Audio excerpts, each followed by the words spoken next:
How are you, Jamie? It's so good to see you. Good to see you, my guy. Everything's good? Oh my God, Yes. your background. That's my amazing. son, man. I love it. I love it so much. All right, check this out, Jamie. This was taken when I first met you. No. That's how long ago. It has to be. It's got to be. We That's met each other 15 years ago. Dude, I don't want to talk about it because we met. There was like a year, there was like a period of 5 years where I was semi-successful. So I like to think it was just like, oh, like a couple years ago. But yeah, it was like 15 fucking years ago. It was so long ago.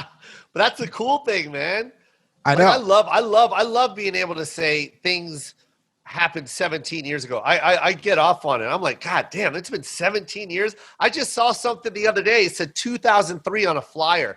And I was like, holy shit, I thought that was yesterday. I know. Yeah. Well, all of that time bleeds in, especially because, again, like in comedy, I feel like you're either in this prolonged depressed lull or everything is happening one after the other, where it seems like it's like 100%. Montreal, Conan, this, and it could be spread out within years, but it feels like it's like bang, bang, bang, bang, bang. Yep. Yeah, 100%. Dude, that's what I love about comedy. It's like, especially when it's a passion for me. Like this is, I will die. My dad asked me the other day and he goes, because my dad is a baby boomer. You know what I mean? It's all about work your whole life to retire. You know what I mean? Save your money so you can spend it on death. Yes. Right? Like he doesn't have the mentality that we have where it's like, fuck it. I got it. I want it today. Right. Like I live today. Yep. And my dad goes, so Joe, you ever think about life after comedy? I'm like, Dad, no. I don't think life after comedy is in heaven somewhere. I'm chilling with some of my heroes up in another universe somewhere. Getting bumped by Pryor. Yeah, I'm gonna get bumped by Pryor at some comedy club that Jesus is running. Yeah, I mean, I think about this a lot, and I don't know if we are the crazy ones, which is how we feel, or the healthy ones. Because when I hear people, or when people write into like the podcast and they talk about being scared to follow their dreams, right? To go after their passion or whatever. To me, nothing is fucking scarier than a life that's just mediocre, that you're miserable, that you're just counting down of the hours until you can fucking drink and go to sleep. Like I would so much, and it's such a cliche, but I would so much rather fail going down in fucking flames doing something I like than be considered a success and miserable, which is, I think, the majority of people. You could have said that any better, Jamie. This is why I loved you. This is why when I first met you the first time, I think it was the World. Oh, I remember. Okay, so I was thinking about it the other day because I was telling someone I was doing this podcast. It was my TV debut, but the lineup was so weird. Yeah. So it was me and you. Yep. It was Finesse Mitchell. Yep. It was the dude from Back to the Future who played. Yes. It was Wilson. Tom Wilson, I think, right? Yes. It was Big J. Okerson, Ian Edwards, and then it was my TV debut, but it was Bo Burnham's TV debut. That's right. He was so young. His dad was there. His dad was with him. He was fucking nervous. His dad was sitting next to my ex-wife. And then I saw him like 5 years later in Montreal. He like grew 2 feet and was famous. Yeah, more than 2 feet. Yeah, he grew just as much as his fame did as well. It was insane. It's like, it was insane. But yeah, it was in London. We were in this weird kind of like palace-y hotel that I think the bad guy from Lost stayed in, like during Lost. It was like his hotel. And it was fucking weird, but it was great. I thought it was a great group of people. I'm still friends with everybody. I was friends with Ian before that even happened. Yeah. And so that was just, I was so happy that I had someone with me. Yeah. That you know what I mean? Because for me, it was a scary time. Like it was first time. Like, yeah. You know what I mean? Like I'm going to London. What? Yep. To make people laugh? Like, and I was trying to get stage time in Pomona, California. That's what I was going to say. I didn't have any. I think I was probably featuring in America. I wasn't really getting booked in New York. I certainly didn't have any TV things. Yeah. And then we were being treated really well. And I forget me and you just connected right away, and I don't think it was anything specific. I think it was just this shit. I think it was just like vibe. It was just vibe. Plus, I loved your energy on stage. I always felt like you were like, and this is a compliment, by the way, like an old soul on stage. Oh, I like that. Like, no, you just had that old. I don't know how to say it. Where I was still kind of like shooting at the hip. Yeah. Not really any type of direction. Yeah. Just trying to be, just being funny. Like I didn't have my voice yet, even though it was like my 14th year. I was still just not finding my voice, where I felt like, damn, this dude got a voice already. Like he already knows. Kind of. I mean, like I knew what I wanted to talk about, but I mean, I got to be honest with you. Like, so I knew what I wanted to talk about, which is it wasn't political. That was sort of the sweet spot. Yeah. Back then, I still wasn't doing great, but like I hadn't gone. So my problem was, before I was called a political comic, to me it wasn't political. Yeah. Where I was trying to be funny, and the jokes were very much, don't be homophobic, don't be racist. It wasn't like, today the Democratic establishment. It wasn't, I wasn't going up there with a fucking newspaper. Yeah. It was just in my head, I was sort of defending people that I thought that I wanted to defend. And then where I fucked up is so because I was mainly making a living overseas and not in America, the easy hacky thing to do for newspaper writers was to compare me to Hicks, because that's what Hicks did. And then I let that get to my head. Yeah. And that's when I feel like I kind of lost my voice a little and started to be a little more like, fuck like just angrier. And I'm not an angry guy. So not at all. What's interesting is during quarantine. But when you do get Jamie mad, he will choke you out, Dre. I will say that right now. I will do that. Don't let this the T-shirt sitting on the ground sipping coffee change your. Don't fuck with Jamie. Do not fuck with Jamie. He's not a pacifist. He'll choke you out, and then he'll choke me out. I'm just saying. Those are the people. Wait. You can't just let that go. Yeah. I'm like an MMA jiu-jitsu guy. Yeah. Oh, okay. You're brown. You're brown. Yeah. You're brown. So don't fuck with Jamie. That's all I'm saying. Don't fuck with Jamie. Well, I think I said that on Joe's show once, where like if you go to a UFC event, like you don't have to worry about like the drunk big dude in the tap out shirt. It's like the guy sitting quietly by himself with weird ears, like reading a book, and you're like, don't fuck with that dude. Like the Indian style and the coffee, like the with a Chihuahua cup. This is the tell. Yeah. You know what I that's so true. You know what else that is, Dre? That's called bait. He's baiting you. I got a Chihuahua. You know what? I'm gonna fuck with the guy sitting down on the ground sipping coffee out of a Chihuahua cup. Yep. Wrong bully guy. bait. Don't bully fuck bait. with that guy. Bully bait. Yeah. Bait the bullies. Yeah, bait the bullies. Yeah, man. I don't. It's strange because I've been thinking about this a lot. This podcast couldn't have come at a better time, because whenever I hear you talk about comedy, and we've texted about this before, it gets me motivated, because I've had such a love-hate relationship with comedy, and the hate comes just strictly from failure. Yeah. And so instead of just being like, hey, I'm fucking up, or I need to step it up, I kind of blame all of comedy. I mean, there was a while where, and I don't think you know this, but there was a while where pretty much my only friend in comedy was Robin Williams.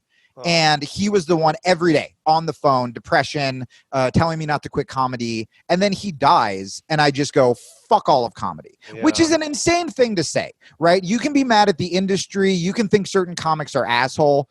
But essentially what I was saying is like, fuck joy, fuck laughter, fuck, because that's what, when I talk to you, I'm like, right, that's what comedy is. And what's been really interesting, man, is during quarantine, I hadn't really been doing stand-up. I had a couple gigs here and there. I left LA. I just started making these like silly videos on Instagram. And while I'm in Arizona, this is easily the most successful I've ever been. And the videos, even the political ones, they're kind of silly, and they're a little high energy, and they're like, it's always kind of me being like a dark, sad, divorced guy, but like they're silly at its core. They're not angry. They're not me yelling on stage. And I'm 38, trapped in quarantine, single in Arizona. And I literally am like, oh, I think I found my voice. Like even doing the stand-up gigs, you know, I always was so concerned about, being Bill Hicks and everything had to be political. And I'm talking about dating for the first time, one of the most like covered categories in comedy history. And I feel like I'm like George Carlin level edgy because literally in however many years I've been doing comedy, 16, I never talked about dating. I never talked about my insecurities. I never talked about any of this normal shit because I was so busy just like yelling and being outraged, which by the way, if you're a political comedian and you're bombing, if you want, you don't have to be like, I'm not funny. You can be like, they're bigots. You know what I mean? Yeah. You can blame it on their political stance. Yeah, 100%. And I've done that. I mean, I'm sure you've seen people do that, like where I've walked out like fucking conservative asshole. Or maybe it wasn't that funny. But now what's so interesting is like the first half of my set is literally about, like being single. And so then when I tread into political stuff in Arizona, in these like, I mean, I've asked the audience, split. Conservative liberals, they're so much more willing to go with me because I'm not being a self-righteous asshole. You know what I mean? Yeah. And so, man, I feel like that voice discovery. I was listening to this relationship podcast the other day, and this therapist was talking about, you know, people who are like, oh, I don't want to fuck the same person for however many years. But so true. But she was like, if you are evolving as a human every year, you're not fucking the same person. And I was like, wow. That was like mushroom trip, head explosion. Nice. Very nice. And who was that? Let's give that person a shout. I think it was Esther Perel. She talks a lot about like monogamy and shit like that. But I mean, it was such a mind-blowing quote. And it can be the same thing with comedy, right? That's a drop the mic statement right there. That's a drop. You know, it's so funny how just a few words can actually alter your whole train of thought. Everything. And that's everything. Because that is exactly, that is like, I never ever looked at something like that. And my boy, by the way, Jamie, Andre and I go way back. It's my sister's husband. Oh, cool. And we all went to high school together. So, you know, I've known Andre a long time. But one thing I didn't know about Andre, you know, just like him and I, we both are trying to chase our dreams, right? And I'm continuing, no matter what level you are in your career, you're still chasing something else. You have to. You know, you have to, or else you're not living. You know what I mean? Life isn't fun. And one thing that Dre, it's so crazy. Like, you know, there's all these things that these accolades that he's hit, right? And then all of a sudden I was just like, bro, every time I'm depressed, I go to you to talk.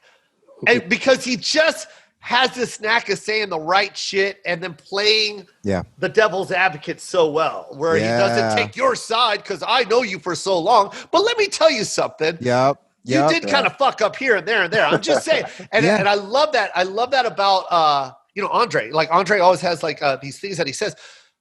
But that one right there is one of those things where Andre was like, yes. Real. Well, I mean, that's real. I didn't even see that coming, and that's life right there. That's a great little life lesson. And even talking to you guys, and I don't know if it's because we're artists or what, but like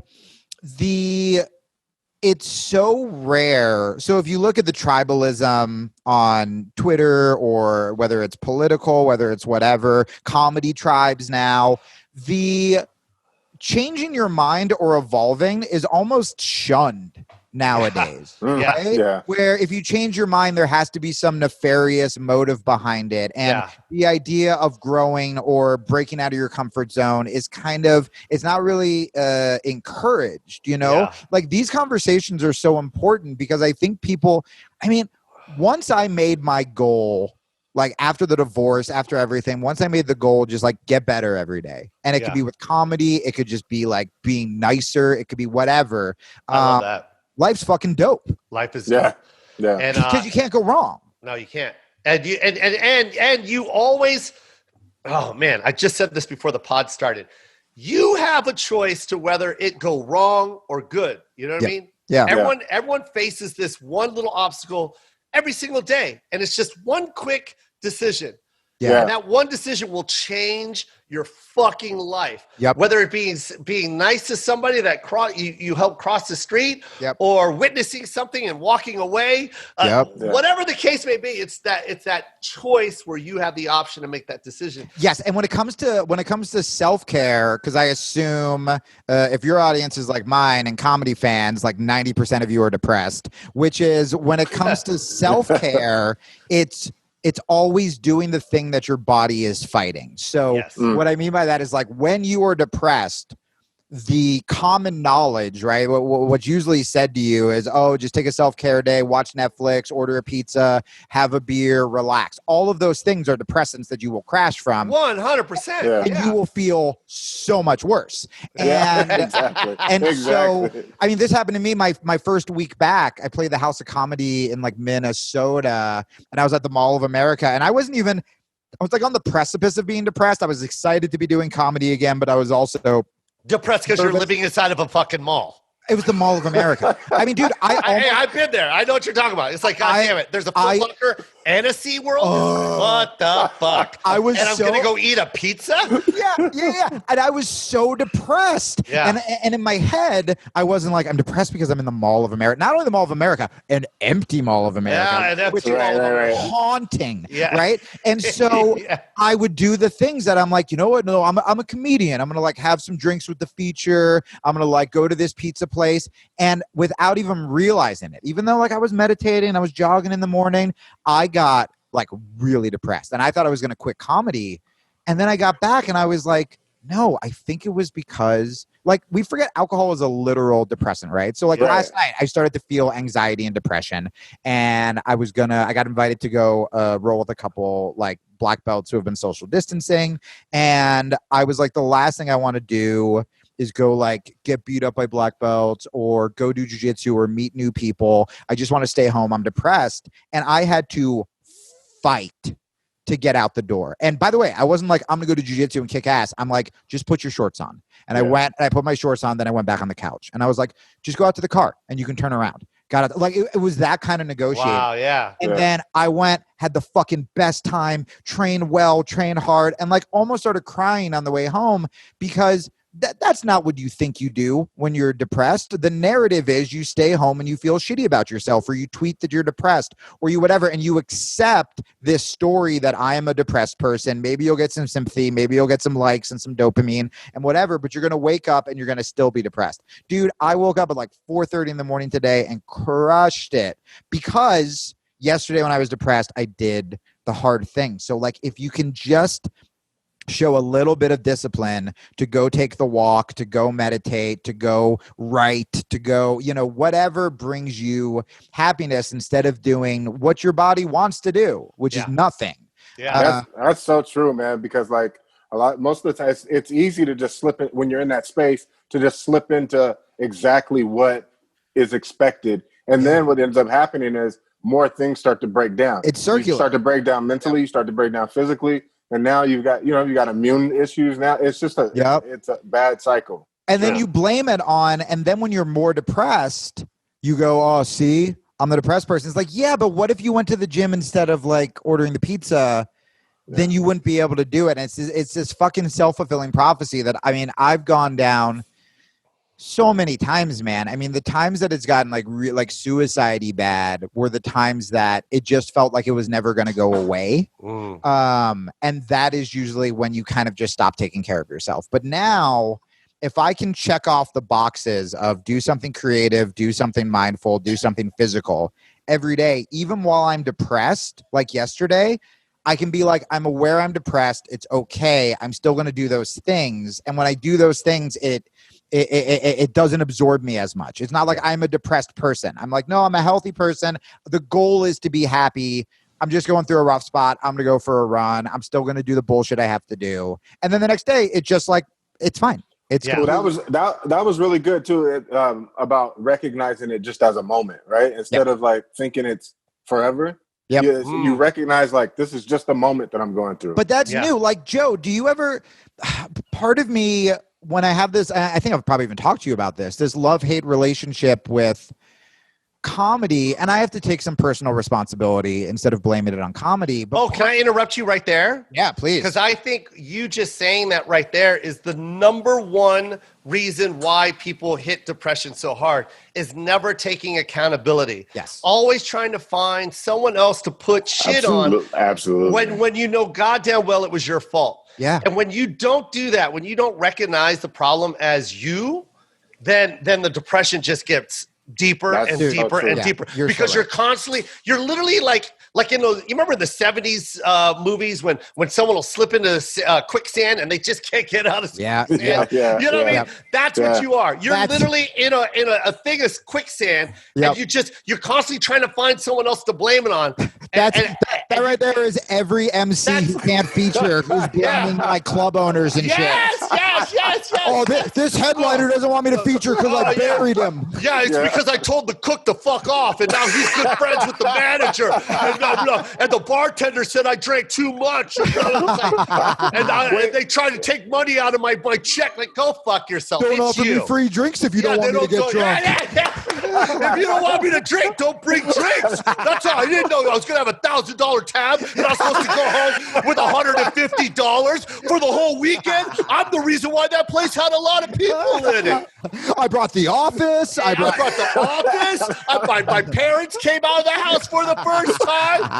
And you're going to charge me for liquor, which you guys get for free? But then here's the thing. I'll go buy a bottle of whiskey. It's not $500. It's $36 for my Costco card. And then you call a friend. Then you call a friend and you dump all that on the friend, and the friend goes, well, maybe if you look at it this way, it might be your fault. And you go, wait. Well, fuck you too. Well, fuck you too. No, but hold on. Dre, those kind of people would only be so lucky to have that friend though, Dre. That's because a lot of the times they get rid of that friend. They've already gone past that. Yeah. No. Or the reason why they're so toxic is because their surrounding is toxic.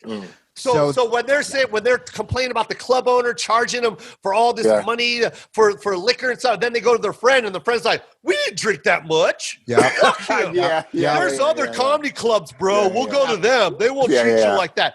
So this goes to what I was going to say. Well, real quick on that, something that I've learned recently that I've been doing is there are times where you get fucked over. Like I just did this project, put a lot into it. And from out of nowhere, it was just like, done, no more project. And 100%. I mean, Hold on. It totally cut out. Aristotle, did you hear Jamie? Yeah, I still saw him there. But did you hear him? Because I didn't hear anything. Can you hear me now?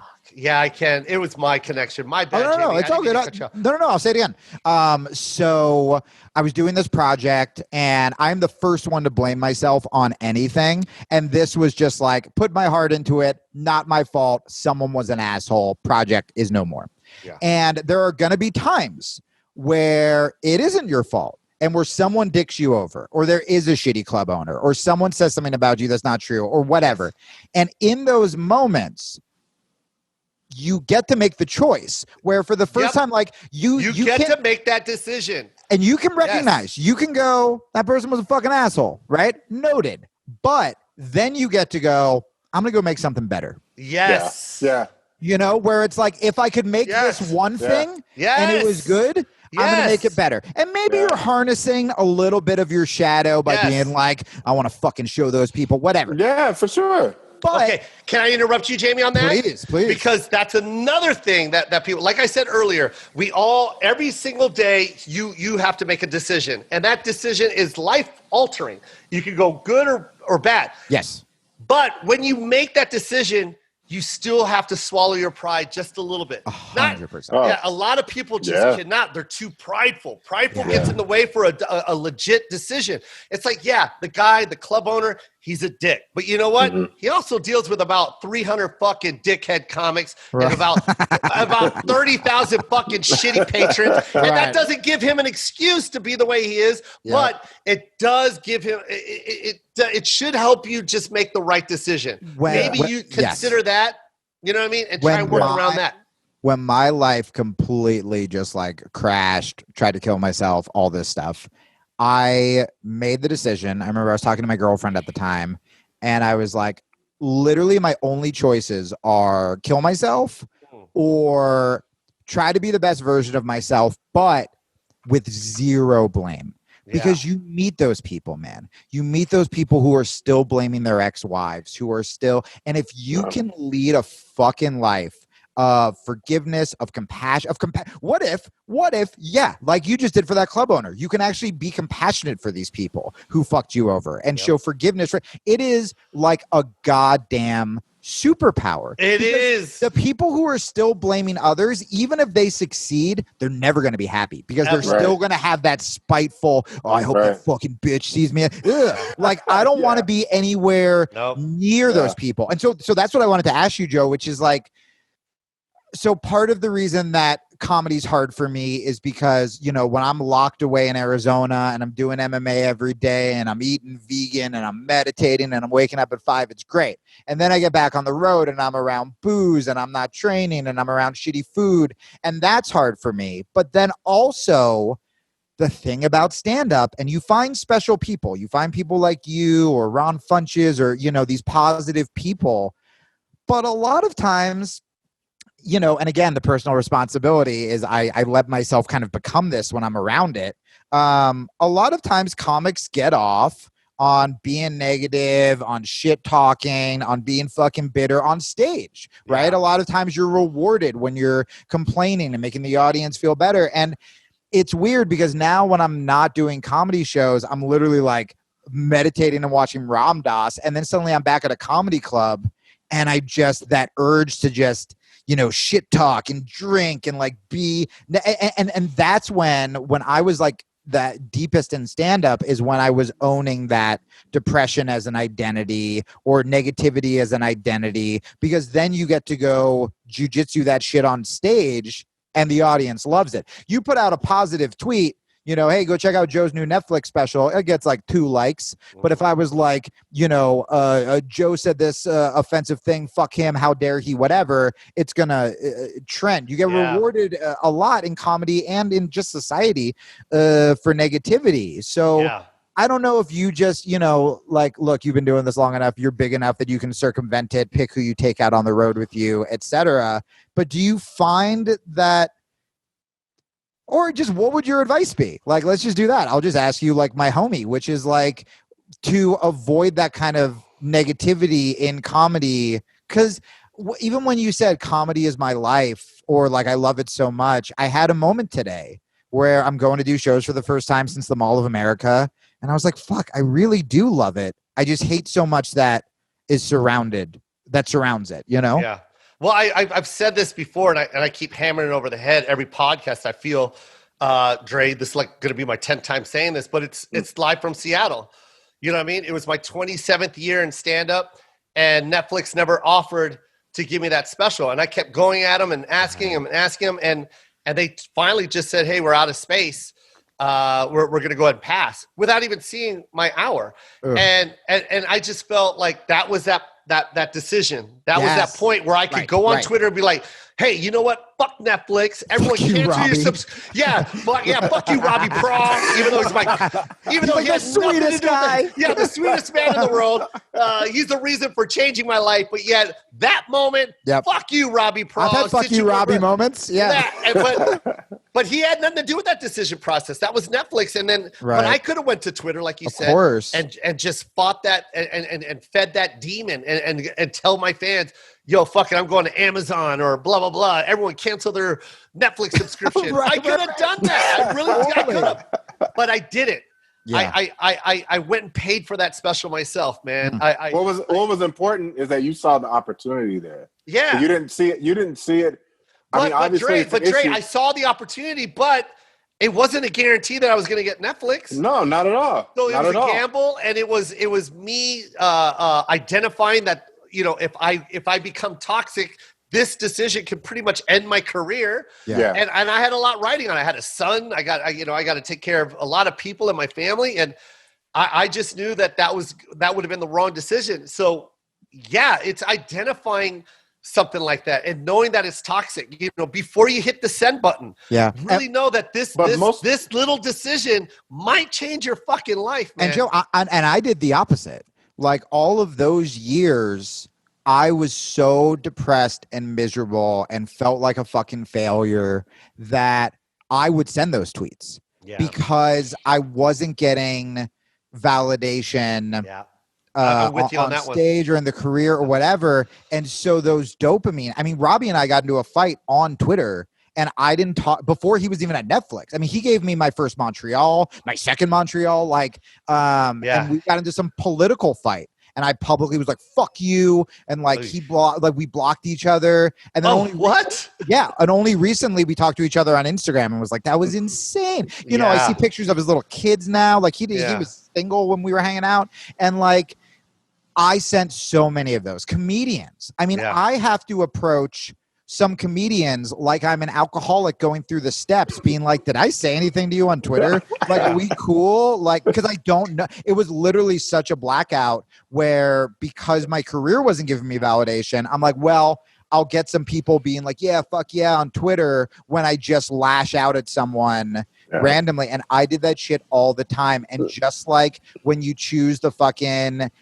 drink or shitty food instead of going to the gym, you get that temporary dopamine hit. And you go, I'm fucking Bill Hicks. And then suddenly you're just like, oh no, I'm Gallagher too. You know what I mean? And it's just like, I need a bigger watermelon. Get me another mallet. I'm going to splash the third row with this fucking cantaloupe. Yeah, well, why'd you give me drink tickets if you didn't want me to drink? That's not my fault.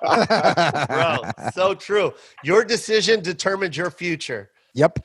100%, man. And a lot of people fail to remember that. But like you said, man, that we live in a time now, this generation, where they're like, oh, he's just changing his story now because, he knows that he's not going to. No, man. He wants to get these people. I really want anyone that makes that statement, man, I really want you to dig up some fucking shit that you did 10 years ago. Let me see if it's the same person, man. Right. And if it is, you fucked up. Yeah, you've learned nothing. You've learned nothing. If you're making the same exact decision. I had a sad moment with that. So, ever since I went back on Rogan, maybe 2 years ago, I have definitely become more. I'm still very liberal, but I can talk to conservatives without calling them a Nazi, right? I'm not as rambunctious as I used to. And and I really enjoy being able to actually have conversations with people who I disagree with, and I mean, to be honest, try to get them to see my point of view. So, and I've criticized the far kind of cancel culture left, and obviously I've criticized the right. Jamie, can I say something? I just want to interrupt you. Yeah. I love it when you say that you can have a decent conversation with, that someone that doesn't have the same views as you. And I always see that as two different computers. You know what I mean? Yeah. You can get somebody where, that's a genius on a MacBook Pro, but you drop a goddamn PC in front of them, they're like,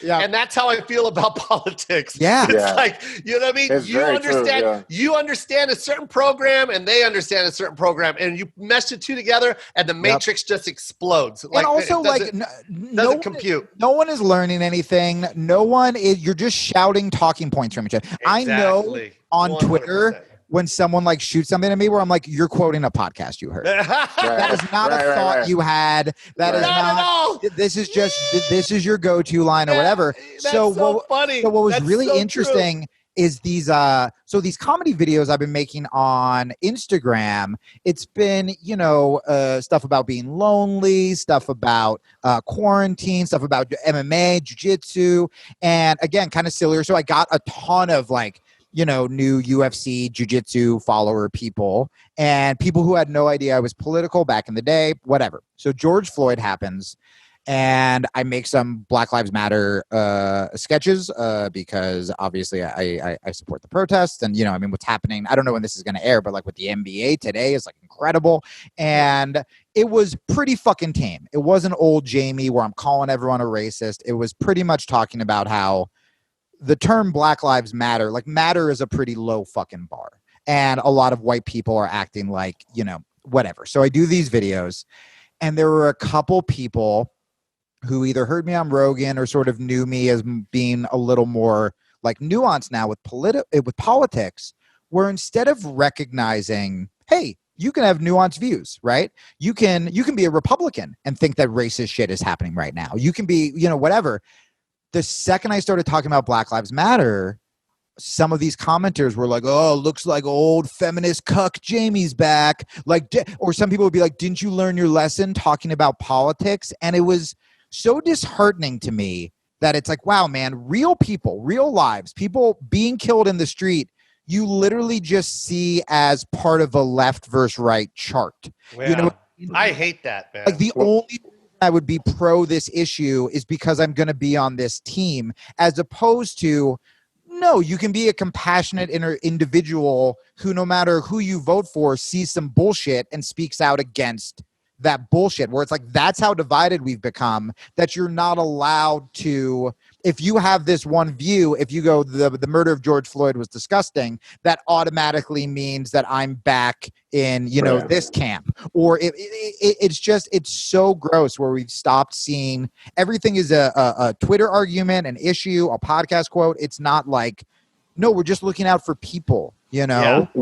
Unfortunately, we live in a time where Twitter has allowed people that really don't have the intelligence to have like a legitimate argument about something, but like if they were to see you face to face, it would crumble very fast. It would crumble very fast because they really don't have the intelligence and the capacity to hold an argument that long. And but with Twitter now, everyone has a soapbox and they only need 4 seconds and maybe 10 words. And now they're a goddamn hero, a public hero. Yeah. I can tell you, and just like when you said that Google thing, that was so perfect because that's all they're doing. They're just copy and pasting something they read on Google. Exactly. I mean, and I don't even think they're going that far, Joe. I don't even think they're researching. I think they're hearing either far left or far right talking points. Yeah, it comes here and then it goes like that. And they're spitting it out. Yeah, they take the headline, they never read the article. I mean,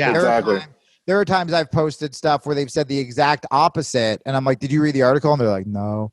And I mean, the good news is I'm in Arizona. I have conservative friends, libertarian friends, liberal friends, progressive friends. A brown belt. A brown belt. I haven't gotten into one argument with even people I disagree with. Now, granted, it's mainly like jiu-jitsu guys. There's like, at least in real life, there's a sort of like surrender to the ego of a jiu-jitsu. That's what jiu-jitsu is, right? Yeah. No matter how good you are, you're getting tapped out. So you would like to think that intellectually they do the same thing, but that's never happened. And the one time someone was a dick to me, I had never met him before, and I literally said what I just said to you, where he said some like bullshit line, and I go, what podcast are you quoting from? And he just goes, you're right, bro. I don't really know what I'm talking about. I was just like, come on, hilarious. Man. Like, what the fuck? But at least he called himself out. That's 100%, good. 100%. And that's exactly what I was talking about, Jamie. It's like, Twitter, that guy is a genius. Oh, yeah. But in reality, face to face, right? But in front of you, the minute you snapped on him, it was like, I have nothing else. I only know what I just said, and I don't even know what I said. And this goes back to this goes back to you showing compassion for the shitty club owner. I almost named a club owner I didn't like just to be an asshole. There's two that I'm actually where that story came from. I got one locked and loaded right now. Oh, I don't want to say it. I don't want to say it. In fact, one just got fired, and I don't even want to say that. Okay. All right. Mine's Eastern. I had nothing to do with it, by the way. I had nothing to do with it. No. It's such a dude. The whole fucking, when you actually think about what we do in the space of comedy clubs, once you go to like theaters and stuff, I feel like it's definitely more kind of, I'm an artist. Yeah.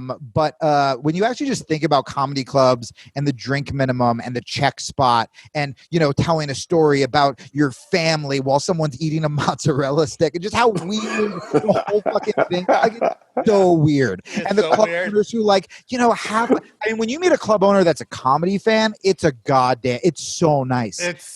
It's so incredible where it's really cool. Because you do have those nights where you sit around and you all like quote your favorite Attell jokes and shit like that. But then you just get someone where you're like, you're a bar manager. Yeah. Like, I think I'm an artist, but you just want to collect checks and get me the fuck out of here. Exactly. Yeah. And those are the annoying ones. Yes. The ones that have no idea they're not there for the passion or the art. They're there because, like you said earlier, we're out of mozzarella sticks.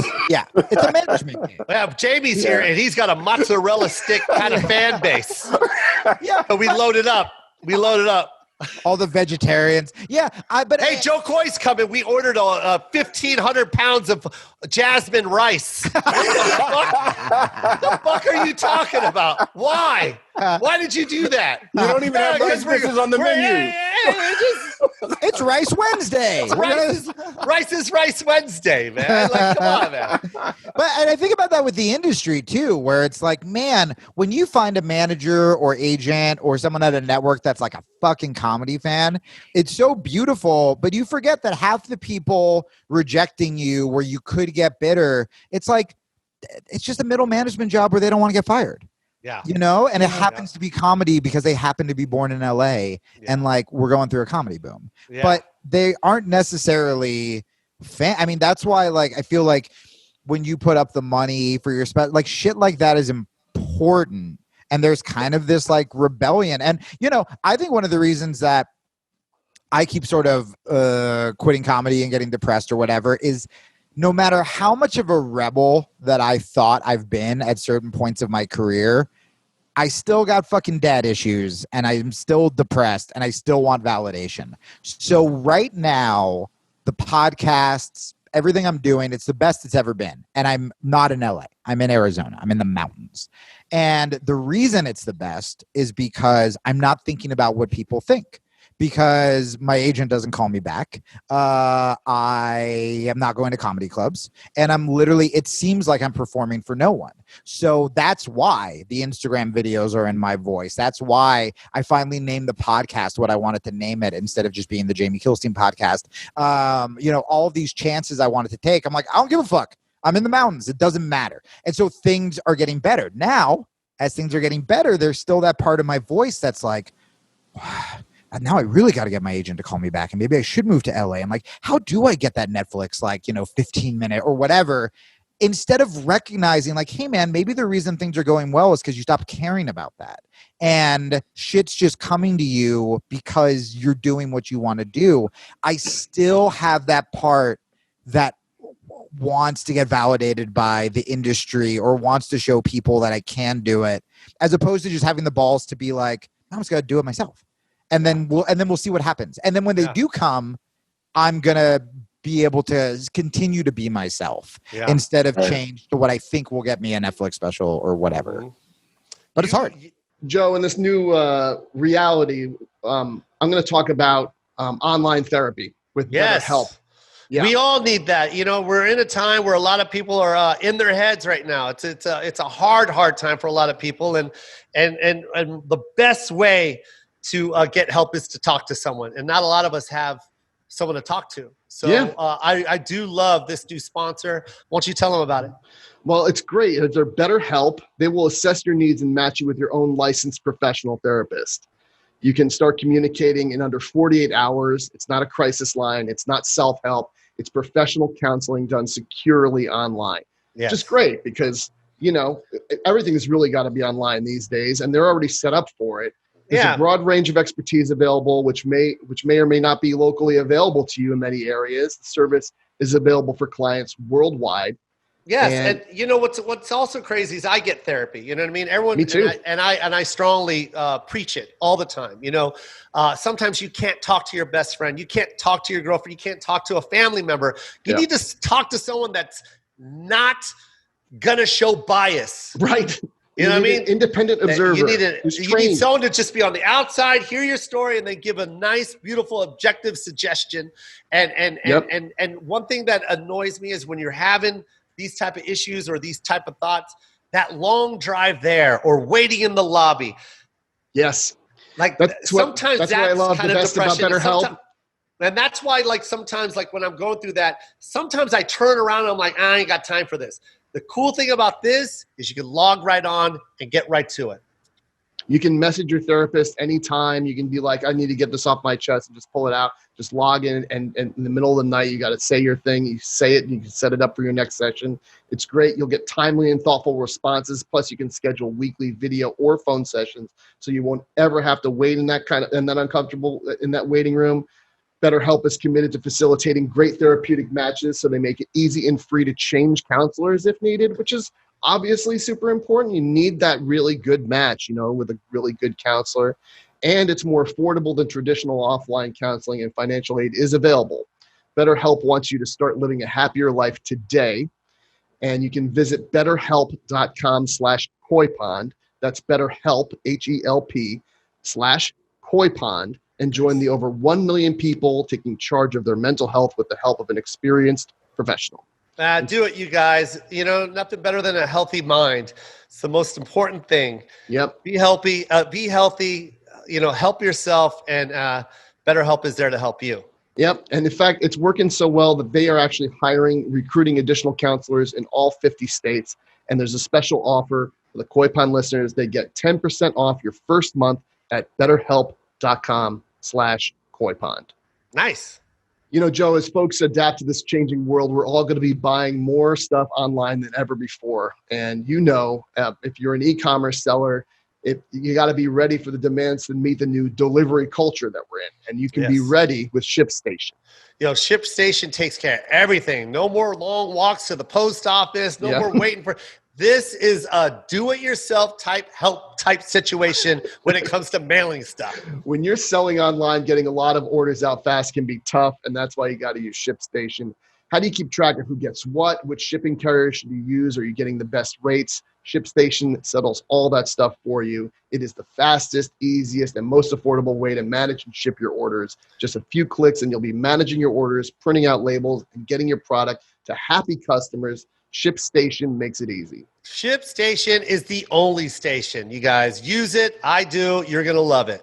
ShipStation helps online sellers of any size get orders out quickly, save money on shipping costs, and keep customers happy no matter what you're selling. Amazon, Etsy, your own website. ShipStation brings all your orders into one simple interface, making them really easy to manage from any device, even your cell phone. You can just pull out your cell phone. You can check your inventories. You can check your orders. ShipStation works with all of the major carriers, including UPS, FedEx, the United States Postal Service, Amazon Fulfillment, so you can compare and choose the best shipping solution for you and your customer. They even offer big discounts on shipping costs. Now, any business can access the same postage discounts that are usually reserved for large Fortune 500 companies. You'll always know that you're getting the best deal, which is why it's no wonder that ShipStation is the #1 choice of online sellers. You'll ship more in less time with the best rates available.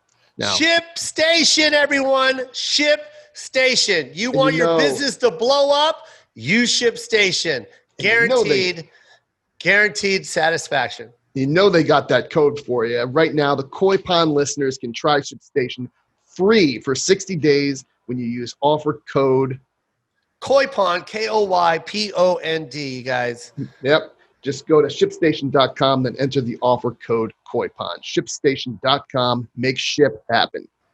You at 38 is me at that world stand-up thing. Yeah. That's how old I was. And I was literally, I was 15 years in. Holy shit. And I was depressed, and I was just like, what the fuck do I have to do to get this, to get recognized? It was driving me crazy, man. There was times where I just wanted to quit. I had my mom harping down my back. I had everyone in my family like, maybe you should think about a full-time job, Joe. You got a kid, you know what I mean? And like, we get it. You want to be a comic, but you got a kid now. And it was a lot of that, man. So you being 38, I just want you to know, when I did that world stand-up thing, whatever we did in London, I was 38. I was pretty sure I was 38. Yeah. It was a long time. Yeah. Dude, this is like, I've definitely become like way more sort of hippie spiritual since being out here, like in nature and shit. And this is one of those things where I'm like, oh, today was the day I was supposed to talk to you. You know what I mean? Because like hearing that, especially in LA, like you forget. I mean, it's nice being a white guy over here where it's like every comic white guy is like peaking at 50. Like if you're an actor, if you're not famous by like 20, you're fucked. But yeah. I mean, it is true. Like so many of like, you know, the Rogan and I mean, those guys were big to us back in the day. I mean, shit, Marin was the most famous person to me when I opened for him, and it was before his podcast, and it was like a half-empty Helium comedy club, but I saw his, you know, half an hour or his Aspen, and I was like, oh, that's all I want to do. I want to be like that. And you know, I was like, why is he so miserable? He has it all. And you don't realize that because, you know, it's so easy. And especially in the real world narrative, our parents, when it's like, oh, you're finding your voice at 38, like that's terrifying. But dude, knowing that you were 38 and seeing how much success you've had. I mean, that's and I'm probably embellishing and adding a few years, but I know for a fact I was about 36, 38, definitely. As long as you're talking about my son. I was talking about my son. So right. I wasn't happy. I had a part-time job, by the way. I was stocking shoes at Nordstrom Rack. Really? So it's like, yeah, man. God, comedy's fucked. It is fucked. But you know, I was living my best life though, Jamie. Yeah. You know what I mean? I was always trying to find extra money. I was slanging DVDs. Right, because you had a fucking kid, right? Yeah, man. So I was doing whatever I could just to have, you know, to basically shut my family up. Yeah. And when I say family, it's pretty much my mom. Know what I mean? Because it's like, you know what I mean? Because it was nonstop. It's just this Filipino. You know, when you're an immigrant that comes to America, it's the one thing on their head is my kids cannot have poverty the way I saw poverty. So it's like, so when your kid is trying to be a comic and you're struggling in the land of opportunity, that's like almost disgraceful for my mom. It's like, oh my God, my son's a comedian. I can't tell my friends that. Right. I failed as a mother. And so me doing all that side shit was to literally just like shut her up so I could chase this and finally make it. That way I can be like, I told you, Mom, but I didn't know it was going to take another 10 more years on top of that. Yeah. Do you think that one of the things that pushed you, because it's easy to talk about, I feel like the majority of people talk about hustle and drive and all that shit, which you need, right? 100. But taking what you said at the beginning of the podcast, do you think that part of it was just your okay? So here's a story. So I came up jiu-jitsu wise under Marcelo Garcia, and for anyone who doesn't do jiu-jitsu, most of you, Marcelo Garcia is known as like the best in the world. And he's this very little, unassuming guy who has mauled everybody, like the best fighters in the world. He's so friendly. He's so happy. He will shake everyone's hand like before class, welcome visitors from around the world, etc. There are memes where it's like, the fact that I got to like spar with him all the time, it's literally like if you could play basketball with Michael Jordan or Kobe. It's like that level for our sport. And he did an interview once. At the heat of his competition, when he was just rolling through everybody from the UFC, heavyweights, whatever. And they asked him, it was for like Gracie magazine or Grappling, whatever. And they were like, what makes you the best? Now, whenever you watch UFC fighters talk about what makes you the best, it's always, I have the best training camp. I'm the toughest. I got the most. No one wants it more than me, blah, blah, blah. And Marcelo's answer very much reminds me of you. And I hope me, where he goes, I love it more than everybody else. And that's not an answer you hear from tough fighters, but that's what makes him the best is he loves jiu-jitsu so much. And so, I mean, I assume that the story about your day jobs is like you kept hustling, you kept driving, blah, blah, blah. But also, do you think that people listening to this who are maybe pursuing their dreams or struggling or whatever, it's like no matter how hard you struggle, you also have to keep loving it. Because when you do what I did, and you start resenting it, you don't want to go after it as much. But when you're just like, I don't fucking care if I have to keep working at Nordstrom's. I'm going to keep doing comedy because it's my fucking soul. I think that probably also helped you, right? Yeah, 100%. I really, truly just dreamt about being a stand-up comic when I was 10, 11 years old. Yeah. And I remember right out of high school, Dre knows, I was funny in high school. I love stand-up so much. I don't see myself doing anything else. I knew at a very young age that stand-up was going to be my life. And if I have to get a job to support it, then I knew I was living as a person. Right. I'm living. Like money, I can give a fuck, bro. Yeah. The money is just a bonus. You know what I mean? But I'm literally like, you know, when you hate your job so much, that's when you feel like, how do I say it? Like, I wake up every morning and I'm just enjoying it. And the reason why is because I'm doing stand-up. Yeah. So when you wake up every morning, you're like, oh, I hate my job. Dude, you have the opportunity to do what you want, what you passionately love for. A lot of us are just scared to do it, Jamie. And I'm not just saying stand-up. I don't want this pod to just be about stand-up. That's just in life. It's anything. You know what I mean? There's probably, how many moms have you met that just kill it in the kitchen? Yeah. I got my son's grandma will fucking outcook anybody. My mom too. And, my mom grew up a poor Hawaiian, and we would eat essentially ramen and spam that now would be served at a gourmet Michelin. 100%, yeah. But back in the day, it was just Simon. I didn't know Simon was ramen, so I would always hear comedians making fun of ramen noodles, and I'm like, yeah, poor people. I'm eating my fancy Simon with my golden pig, and it was like spam and ramen. But my mom would just chop up green onions and spice that shit, and it was fucking great. And we had no idea. And I mean, I would even say, not even if you're pursuing a career like cooking or comedy or whatever, but I actually talked about this on my podcast this week because I never thought about it, where I've had a lot of people write me on Instagram because I've been talking a lot about being alone. I mean, dude, this is the first time I've been single in my life, and it's during a pandemic. Wow. Wait, you just recently got divorced? No, I was divorced a really long time, probably like 10 years ago. Oh, okay. And then I had like a couple long-term relationships, but I've been codependent. I've been like a relationship jumper. And then if I'm not in a relationship, I'm sleeping with as many people as possible to like without. And so I had the girl I moved to Tucson with had a very loving, sad, we're just not right for each other breakup. Yeah. Nothing toxic, nothing whatever. And I was like, okay, I need to use this as like an opportunity. So I'm like, I'm going to try to be celibate for a couple months. And then right around the time I was like, all right, time to get back out there. It was like global pandemic, stay in your home. And I was like, very tricky, God. So I've been single since January. Yeah. And so, a lot of the videos I've been making are, these like kind of fake inspirational, like how to survive quarantine alone. It's just me breaking down, calling exes. But in reality, I am happier than there have been really hard days, but I'm happier than I've ever been. And so what I was thinking about this week is the people who have written me about being lonely during quarantine. Again, that's a narrative. That's a narrative I could have had. I could have been writing sad posts about being alone every day. But instead, it's like you have an opportunity to like learn skills that you've always wanted to learn and wake up happy. I am 38 and I have never played basketball, and I'm doing the Steph Curry masterclass, and I'm going down to the park and I'm teaching myself how to fucking play basketball.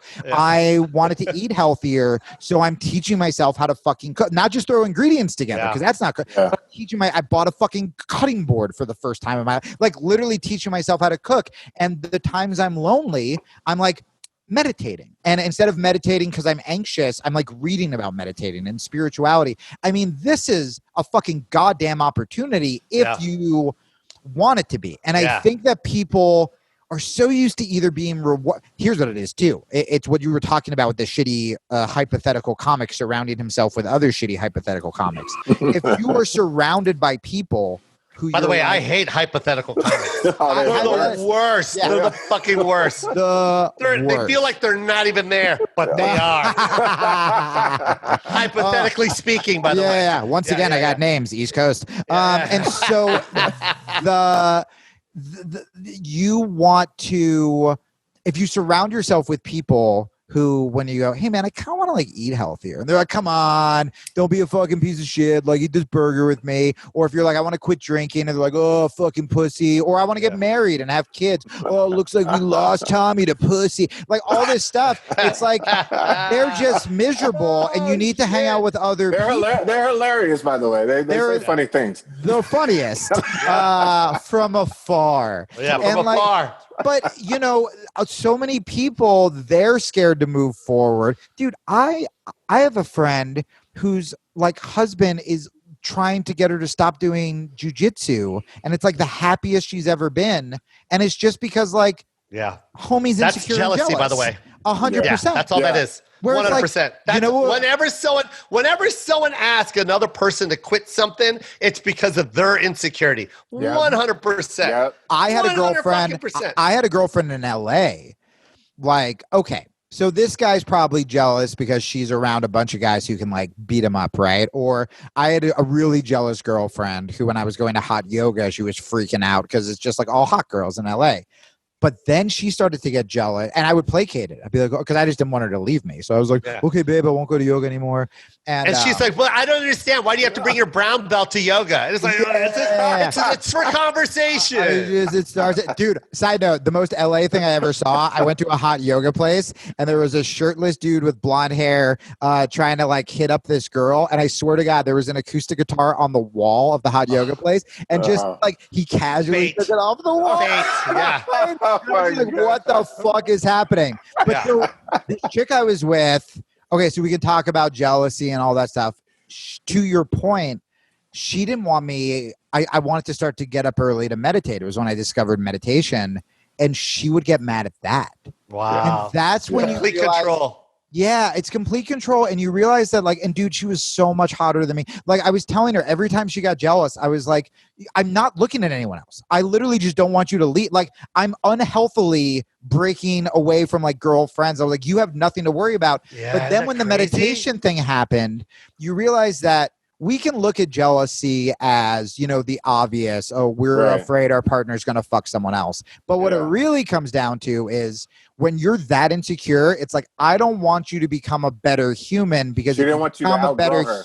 Yes, exactly. Because then you're going to go, you know, find some girl meditation and take, you know, the car off the wall at the fucking Zen center or whatever. But it's true. And that's what jealousy comes down to. Yeah. It's just like, if you get better, instead of what we've been talking about this whole podcast, like seeing that and like, what if the husband was like, babe, this is going to be kind of embarrassing, but like, can I come with you? Like, what a boss move that would be. Yeah. I'm going to go get my ass kicked in front of you, but like, you know, or just supporting the shit out of her. And not only that, do you know how much of a turn on that would be? And that's what people don't understand, that it's when you show encouragement or even just be like, let somebody do their own thing without even question or, you know what I mean? That's more of a turn on to that other person. Yep. It turns them on. It's that game, that hunter mentality on both sides, by the way. Yep. Right. When they're like, whoa, he doesn't even give a fuck that I'm going to yoga and I'm wearing this goddamn G-string. He doesn't care. Right. Oh, really? Right. Yeah. Go ahead, Dre. But I'm saying instead they're like, look at you all secure and shit. Yeah. That is a huge turn on. Dude. But here's the thing, Jamie. I think we've all fall victim to that as well. Oh, you know what I mean? Like, you know, it also feels good. Like you said earlier when you said, hun, you're way hotter than I could possibly imagine. Why are you insecure? You know what I mean? Like, and I think it's your confidence is what turned her on. Right. Like, yeah, she's hot, but goddamn, what the fuck is this dude doing? Right. That this isn't keeping him here. You know what I mean? Dude, I don't know I don't know your guy to girl ratio for listeners here, but I will say, guys, some advice I learned: if you want to get hit up more than you've ever gotten hit up on Instagram, say you're trying to be single. Because again, it's that confidence. Yep. 100. And you know, guys sometimes will like blame women on that, right? Where they'll be like, "Oh, girls only want you if you're taken." It's like, no, if you're trying to be single, you're just not being a thirsty creep and you're treating them like a human being. And that is all energy. Yeah. Where like I've had the biggest compliment I've gotten over quarantine is literally girls being like, it is so sexy how you set boundaries. And I'm like, if you told 18-year-old Jake the way to get pussy is to set strong boundaries, I'd be like, what are you talking about? But like, does boundaries mean masturbate? Is that code? What are you talking about? Is that the name of like a dick pill company? What is that? What promo code can I use to get 10% off? So boundaries means fuck anything? Do I put the condom on my boundaries? I'm just a confused hypothetical masturbator.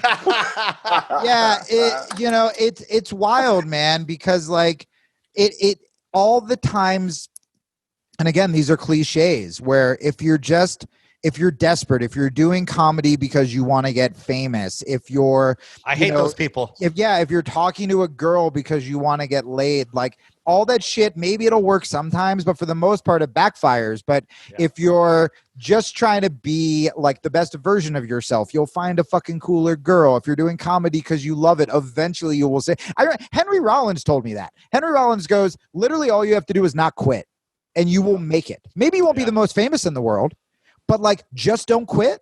And man, so many motherfuckers quit every day that you'll be a fucking road headliner. Who knows what it'll be, but you will be a living doing what you love. You will be happy.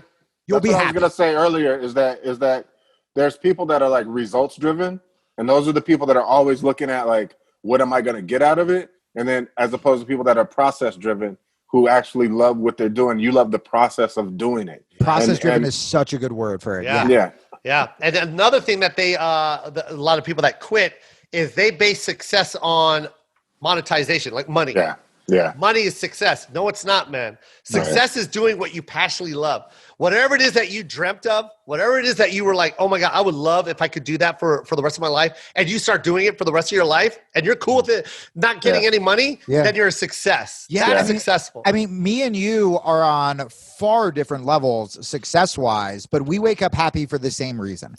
You don't wake up and I don't wake up being like, I want to go spend some fucking money. Like I've been making a comedy video every day, Monday through Friday on Instagram. They're up by 9 a.m., which that's dope. I'm that's up discipline, by the way. And I'm writing them that morning. So like I'm up at 4:30, I meditate, I read, I go take a walk. Then probably around 6, I write it. It's written by 6:30. I shoot it. It's shot by 7:30. I taught myself iMovie. Like I don't know any of this stuff, man. When you met me, I was like defiantly telling agents, I don't want to act. I don't know how to all these stories I told myself, I'm just a dumb comic. Just put me on stage. And now all of that stuff, I'm like, oh, I'm really good at this. And I fucking love it. That's so cool, dude. But it's done and by the way, I can't watch any of my stand-up, even on TV, even when it goes well. I can't. I'm the same as you. So dude, I think a lot of comics are like that. But these silly videos that I've been making, it's the first time I make myself laugh. Oh, good. It's so different. Like I'll watch my own, like anytime someone like cool will like compliment it, I'm like, I'm going to watch it again. And I'm literally, because I'm just so goddamn happy making it. And it has nothing to do with money. I don't live in LA. I don't, I'm in my place now, it looks like I'm a billionaire compared to like where I lived in New York when I actually did have money because I'm in Arizona. But like, and if I want to drive to LA, like I'm going to drive to LA next week and like, cool. But I wake up every day because like, I get to make dope shit. And that's why you're happy too. And it's the process. Like I was watching, like I went down like a fucking Kobe rabbit hole the other day, like watching videos of him. And he would always talk about that. The process about like hitting the courts to practice, having to convince his team, having to trick his team to practice. And it's like, I bet all of us, it's like, we love that practice. Dude, you know what I'm doing this weekend? So Mall of America, I headlined. I'm featuring. And I asked for it. I go, hey, because my only other headline dates for the year so far were in Canada, and Canada's all closed up. Wait, Mall of America's, they're open? The comedy club? Yeah. I did a week inside, indoor? Yep. I mean, the mall is. Everyone was wandering around, and I remember when I got to Minnesota. My mind is blown right now. I thought Minnesota was like closed. No, I mean maybe it is now. Like everything keeps changing. I remember I got in the cab from the airport. I got in the Uber, and I go, "Hey, so what's like the COVID scene like?" And he's like, "Well, it's pretty much gone." And I'm like, "That's not science." But it wasn't that bad, and like everyone was wearing masks in the mall, and the club was like very social distance. And it was great for me as like a sort of like returning newish like C-level headliner because like no ticket sales were not my fault. I was like, COVID. And so, this week, so I don't have any headline dates. There's a House of Comedy, another one in Phoenix. And I just asked her, I go, because I'm going to headline there later in the year, but I go, hey, I just really want to get on stage with like no pressure. And I'm like, can I feature? And she was like, if you want. And so Yeah, I'm featuring for the week. I'm gonna drive back. I like paid for my own hotel Friday and Saturday. I think I'll drive back Thursday. Then after Sunday, I'm gonna go to LA and San Diego and make some sketches with some fighters I like. But I'm losing money going to San Diego to make these sketches. I might go to LA to roll with Russell Peters and Jean-Jacques Machado. And I'm just doing it out of pocket. And Russell's not fun to roll with, bro. Does he go like it's like spazzy strength? Well, he is strong, but he's also heavy. Yeah.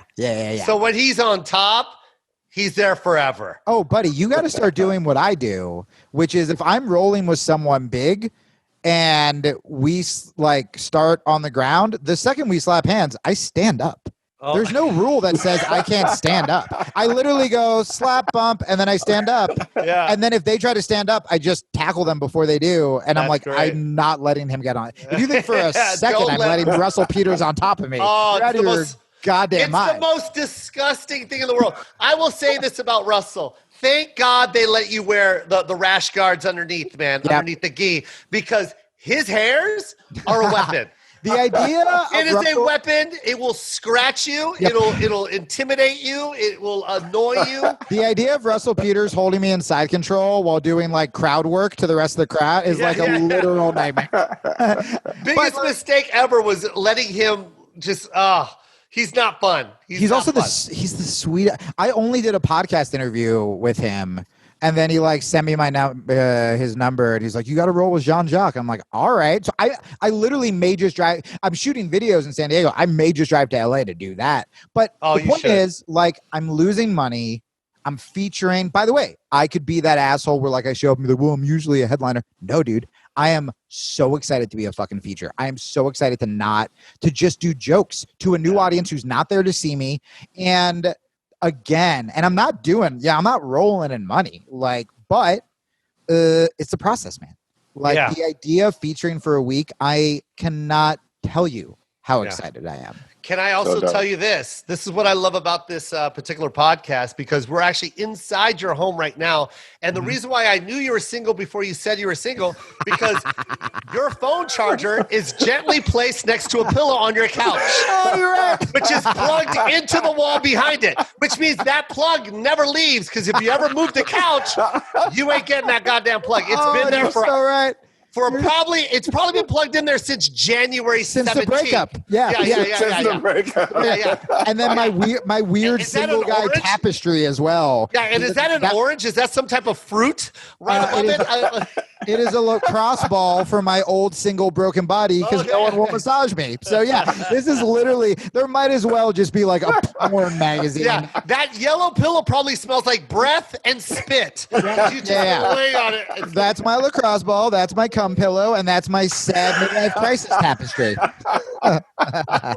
100%. Hey, I got the same plug. I'll show. If I was in front of my couch, the same plug is coming over the top of the damn. Hey, man, that is the problem with being single life, man. And being a comic too, where you're just like, at the times I try to get off my phone, you go, yeah, but it's work. I gotta work. I gotta see those Instagram comments. I gotta get fans. I gotta whatever. But yeah, that's why it's plugged in on the couch and not somewhere healthy, because this is where I fucking sit all day and I'm like just on my goddamn phone. So no, that's what we do. Man. That was some solid observational for sure. Jason Bourne relationship advice work. At the end of this podcast, you lay back down and start peeling that orange and eating it. That was good. that was a really good one. I think I nailed that. Yeah. No, I love it, Jamie. I'm glad you're in that position now. I'm glad you're there mentally like that, because that's a hard thing to get into. Yeah, it really is. To get into that state of mind of acceptance and realizing that, hey, man, look, I deserve this second chance, and this is my new voice, and I'm willing to take a step back to move completely forward. Yeah, and also, that's a hard pill to swallow, man. I will never, ever become a feature.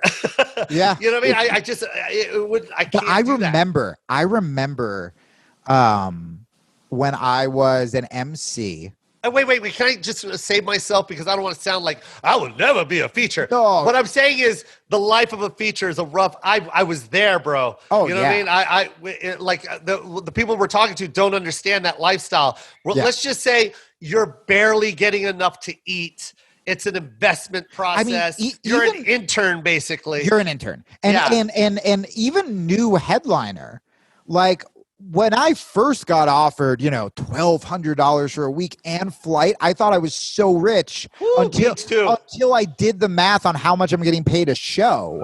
And I'm like, oh, I'm a busker. You know what I mean? Like, I'm not, but you're in a fucking Hampton Inn, so you're like, this is amazing. But I'll you tell remember you the bonuses? You remember the bonuses? No, because I never filled a room. But can I tell you what the bonuses are? Isn't it like $500 if it sells out? No. It's worse than that, bro. It's 150 tickets sold, you get a bonus of $50. Oh, and then another 100. Like if you get to 250, you get an extra $100. That's even more degrading. And if you get this sold out, you get like an extra 250. And I don't mean 250 on top of the 50. I mean 50, 100, 250. Oh my That's God. it. So it was just like when you hit that. You have to do one this time. shit for the I love. remember one time, and I'm gonna call the club out. You ready for this? Yeah. Tampa Improv, which I still Great. love. I still love you, Tampa. I got some great shows there, but I remember, and I don't know if it's the old manager, but I didn't hit my bonus by 4 fucking tickets. And he goes, man, I can't. You were short. I'm like, and I remember sitting in the chair like, shocked.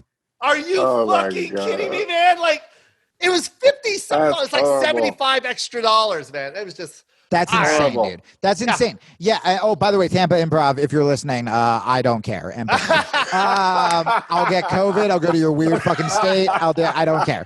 I love Tampa Improv, one of my favorite comedy clubs of all time. That's my early days of stand-up. Yeah. Well, I'll tell you what I said, I don't know the reason. So I understood that process. I don't know why they couldn't. Shit, maybe that $75 was to pay an employee. So sure. You know what I mean? So I can't be that Don't guy. fucking know. I know. Well, I'll say here's a little hack I'm doing. And granted, this is like I have like the podcast is doing well enough where I can do this. So maybe this will seem like a sort of like privilege. Jamie, now's the time to tell everybody what's the name of the podcast. Oh yeah, Instagram. Where can they go? So my Instagram is at the Jamie Kilstein.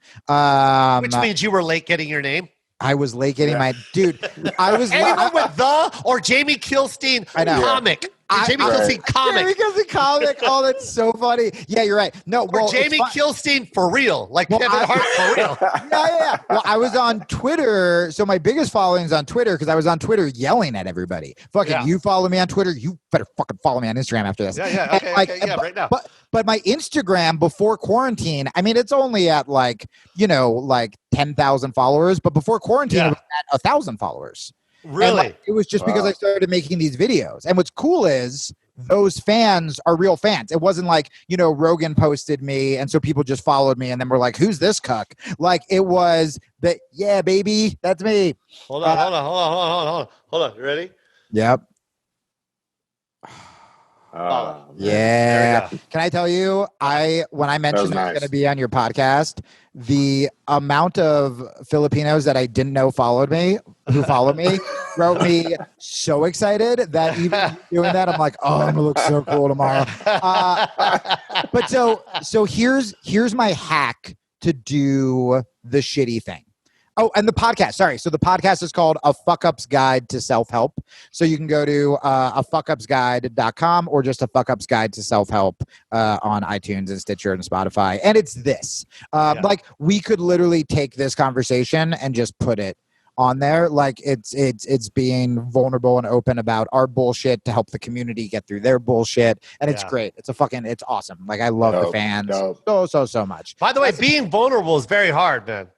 That's to be vulnerable, put yourself out there to give, secrets. But the way I think about it is like, if I'm going to go through this shit, I better get something out of it. Like, Yeah. so it's even kind of selfish Yeah. and look, you've done that as a comic, right? Where you have a breakup and you go, oh, fucking, I better get 5 minutes out of this. Yeah. Like, you know, 100%. Yeah. like I literally in January I said this on stage, I was like, my life was bad before COVID. Like the month before COVID, Fucking true. in the same week, So my true. girlfriend left and my cat died, and I was like, well, it can't get worse. And then fucking COVID happened. Yeah. And, Yeah. like, but I had Between that both those bitches, that was 10 lives, and they're both gone.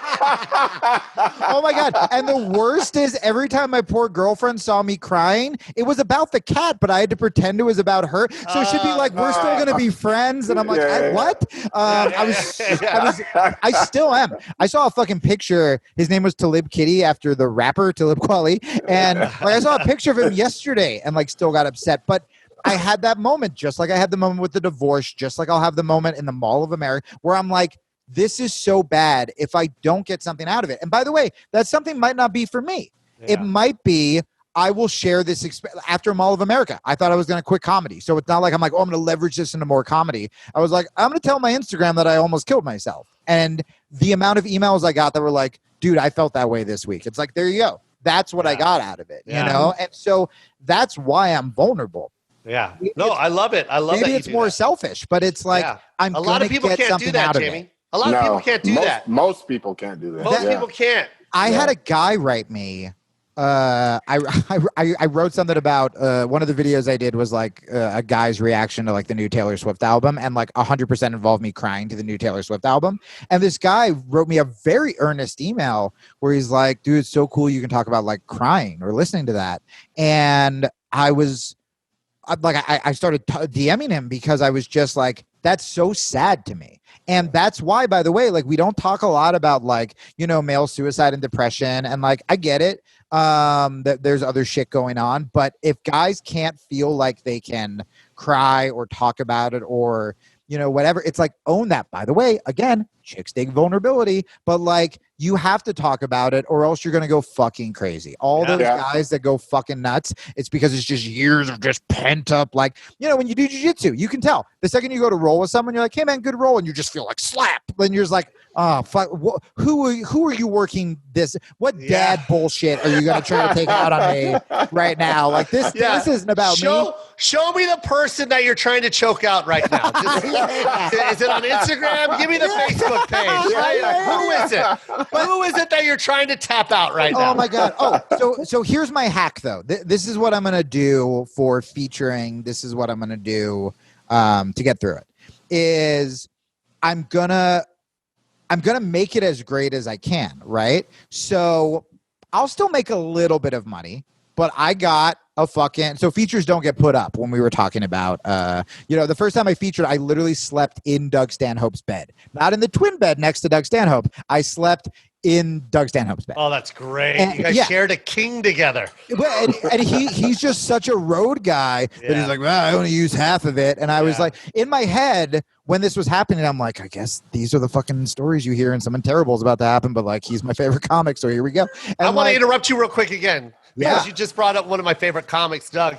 And one thing I love about Doug is, you know, you get intimidated when you see him on stage. If you don't know who he is, you wouldn't want to approach him. You wouldn't want to approach him. No. And then when you approach him, you know, he was the sweetest fucking man He's to the me. sweetest guy. And it was just like, you know, when you're trying to come up in the game, you know, because I've met him years ago. Yeah. And when you're trying to come up in the game and you know, and then you're sharing a stage with Doug, and then I'm like, fuck it, I'm gonna go walk up to him, and then just him knowing my name, was so sweet. And then throughout the whole festival, it was always like, "Hey, Jo Koy, how are you? Did you eat?" Blah, blah. Like he's just that guy. And you know what he that has, Doug. man. I had to say that. I'm so glad you did because you know, if you guys don't know his stand-up, he's very, very edgy, very offensive. I mean, he's a poet when he writes, but same deal, man. He loves comedy. Yep. I mean, and even though he's the comics comic, right? And he seems like an anti-comic.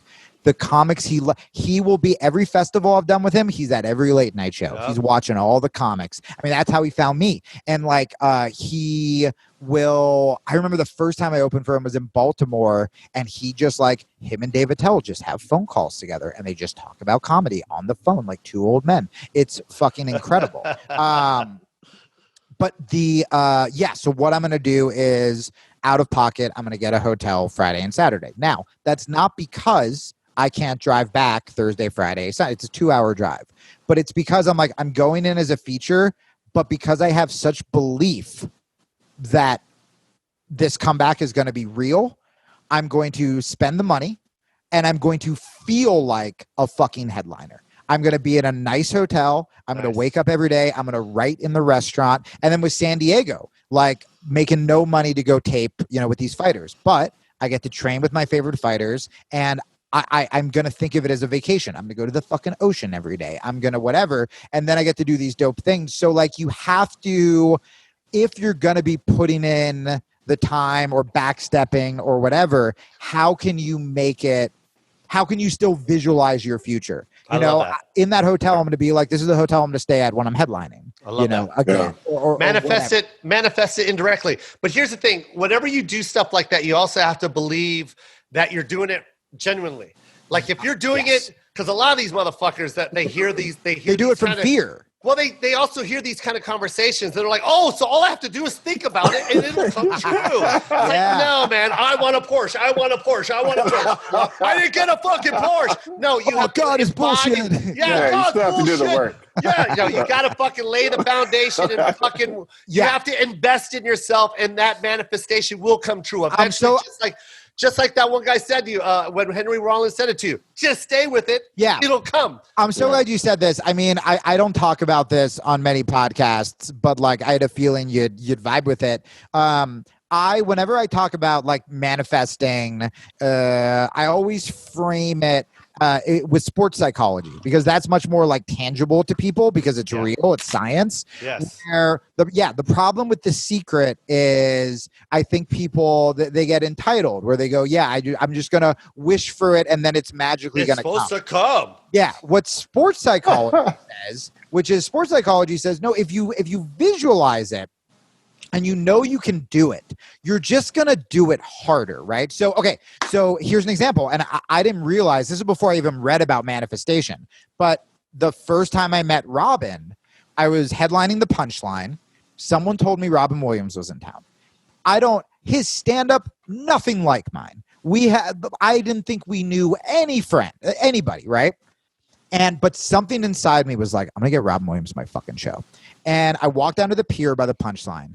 And I just kept saying, like, Robin's going to come to my show. He's going to come to my show. And I felt what it was like to meet him and to whatever. Now, did that mean that, like, energy happened and it brought him there? No. But if I said, why would Robin Williams come to my show? Then I wouldn't have thought of any ideas to get him to my show. But because I believed it so much, I went, wait a second. Provenza knows Rick Overton, and I think Rick's friends with Robin. I'm just going to call Provenza. Fuck it. And then Provenza reached out to Rick, who was with Robin. Of course, because he was always with Robin. He was always with Robin. Yeah. And then Robin By the way, Rick Overton, one very, very funny comic, and it was Robin Williams' best friend. That's how I want everyone to know Rick Overton, because he's fucking a genius. He's so funny. You guys would recognize him. He's done like character roles. I think he was Pam's dad in The Office. Yeah. But he's you hug that man, and again, talk about like a pure soul. It's Rick, right? Yeah. So Robin comes there, and, we become best friends. The next day I have his manager and agent and, whatever. Or not best friend. To me, best friends. He did that to everybody because he was a saint. But again, it wasn't like the manifesting magically brought it. It's when you believe it, you suddenly see all of these paths that if you were just beating yourself up, it gives you the balls to send those emails, to go back as a feature, to try that new whatever, because you can see it so strong that you're like, I don't know how it's going to happen, but it's going to happen. And so that's what it is. Yeah, and that's the sports psychology, right? Like there was a study done with free throws where they took 3 groups of basketball players. They could all play. One did nothing, one only practiced, and one visualized sinking free throws. And the visualization group One, it's not magic. It's because it gives you that confidence, before you go on stage. If you visualize yourself bombing, it's going to be a lot harder than if you think about, like, what was the last theater show where I fucking murdered? Okay, that's what I'm bringing out on stage with me.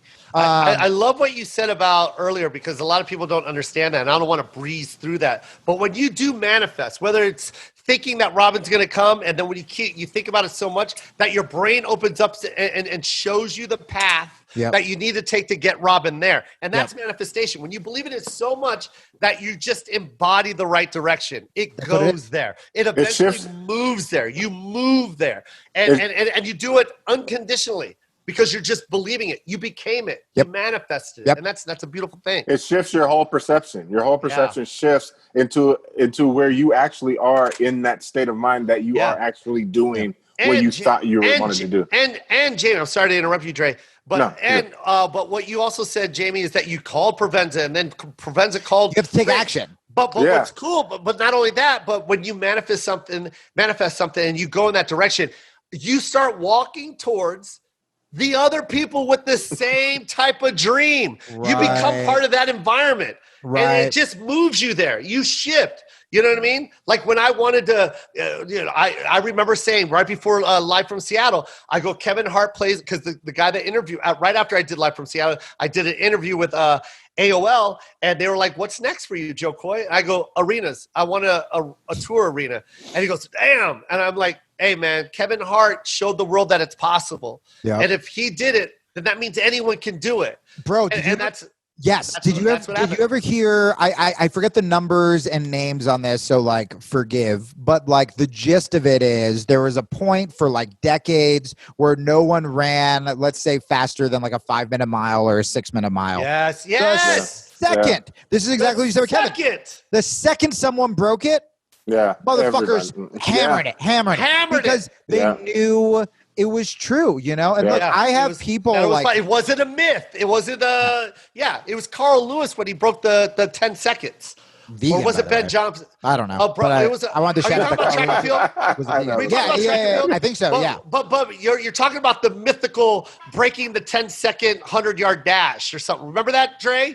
Yeah. And then all of a sudden, Carl Lewis got a 9.9, and everyone was like, oh my God! And then they do it. It's possible. You can run under 10 seconds. Yeah. And that is what it takes. If you got to believe it, and you will go towards it. And this is one of the reasons that I went from being codependent, I'll date anyone who likes me because I hate myself, to just like now I feel like a Disney princess where I'm like, I'm not kissing anyone till marriage because I have such standards now where if I meet someone and I'm like, and we're talking about goals and shit, and I'm like, I don't know how, but like, I'm going to do something with like John Mayer. I'm going to do something with Chappelle, or I'm going to do something with Rick Rubin, or I'm going to do whatever. And they're like, oh yeah, that, but if not, I'm like, no, I need to be with someone who's like, fuck. Yeah. I mean, dude, even the way me and you hooked up, me and you met each other 15 years. I truly believe that we are on some kind of similar page right now. And that's why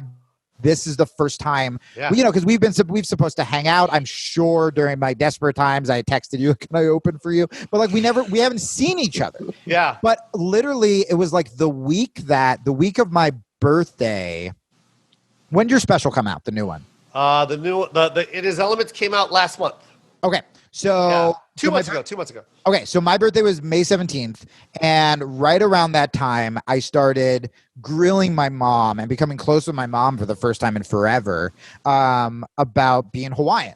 Because I've had imposter syndrome about being Hawaiian for fucking ever. And I'm like suddenly just obsessed with this island culture. On my birthday, my mom fucking did like a renaming ceremony because all of my siblings have Hawaiian middle names and I was the only one who didn't. Because I was the firstborn and they were like, let's just not risk it. And so, what's your real middle name?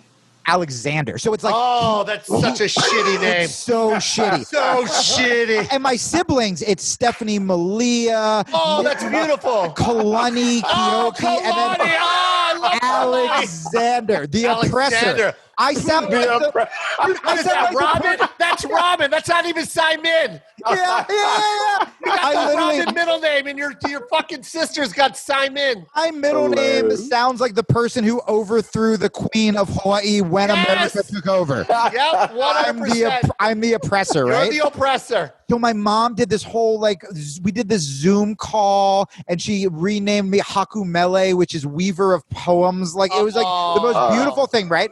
And then suddenly I start seeing the commercials for your special, and it's all about your culture, and it's all about highlighting these people. And I was like, yes, like this is why, even though we haven't hung out, like this dude is still. I mean, there have been times, man, where I've texted you just depressed or going through comedy, and I don't know why. We haven't hung out since London, and I'm like, I just feel like I got to tell this dude. And now that we're talking, it's like, right, this is exactly the week before I go fucking feature again, where I'm like, this is, at least for me, the conversation that I needed to have. And it's, again, the right people come into your life when you're on the right path. Yeah. If I'm just sitting there being self-hating, going, fuck comedy, oh, fucking Jo Koy has a Netflix special. We were on the same TV show. And Bo Burnham's all tall now. Fuck everybody. Like, you know what I mean? Like, Finesse Mitchell's married? Fuck you. Fuck you. I'm on my couch enjoying Instagram and my orange. Oh, I got to plug in my fucking phone. It's dying again. Yeah. It's like, hold on. I'm at 2%. Hold on, I can't continue this toxic energy unless I got more than 2% on my phone. Oh, that's the pull quote. I can't continue this toxic unless I have more than 2%. Oh my God, I'm crying. But yeah, man. But like this happens now, and like I know this is a podcast, but I'm just like, yeah, I feel like we're all best friends. Like this was like a big thing for me. That's great. And it just happened. You know what it is? Can I say it real quick? Yeah. I'm sorry to interrupt, but we're in the same book together, bro. Yeah. Like we're in the same book. That other book, that other Jamie, that was another book. I wasn't in that book. Right. I'm in this book, and now we're on the same chapter.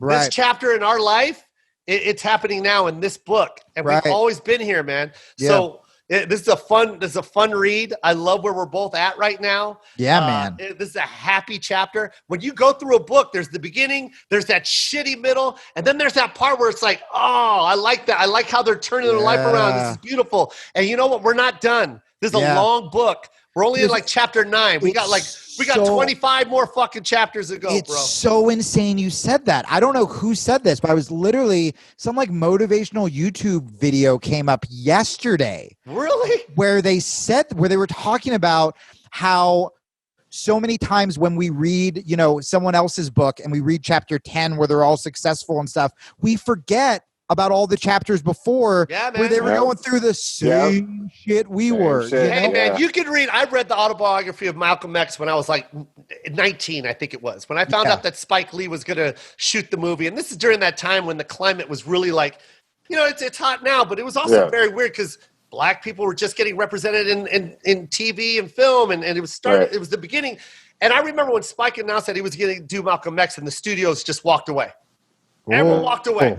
You know what I mean? Because he had killer movies. He had She's Gotta Have It. He had Do the Right Thing. He was doing all this stuff. And they were all successful. And then all of a sudden, he wants to do Malcolm X and the studios were walking away. They're like, are you sure you don't want to do MLK?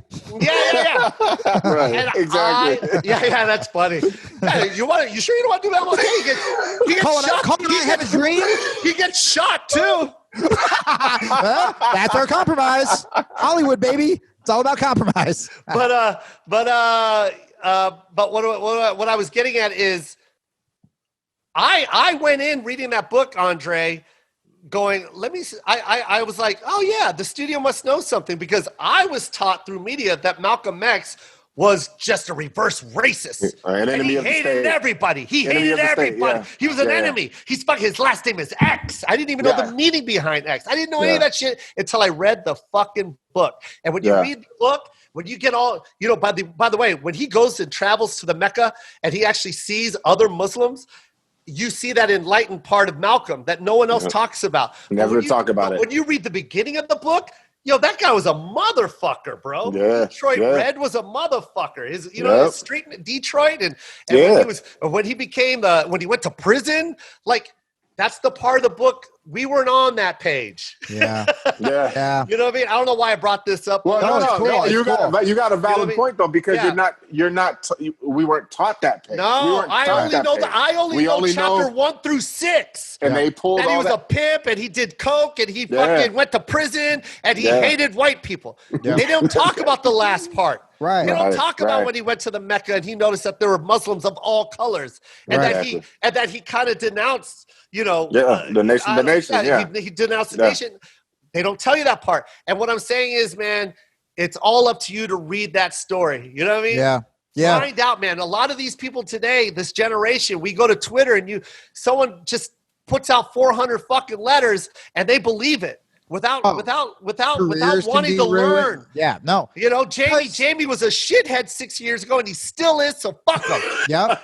No, he's not. Exactly. And no, he's not. No, he's not. He eats Simon, and he's got a Hawaiian middle name. You're talking about Alexander. Alexander was a piece of shit. Alexander was a cocksucker with a brown belt. Hakumele will unite us. Yes, Hakumele. He's a poet of words, and I love that man. Yes, he lays on the couch a lot, and he hates it when his phone's at 2%. But when he eats that orange, he's a man of wisdom. I'm so shocked.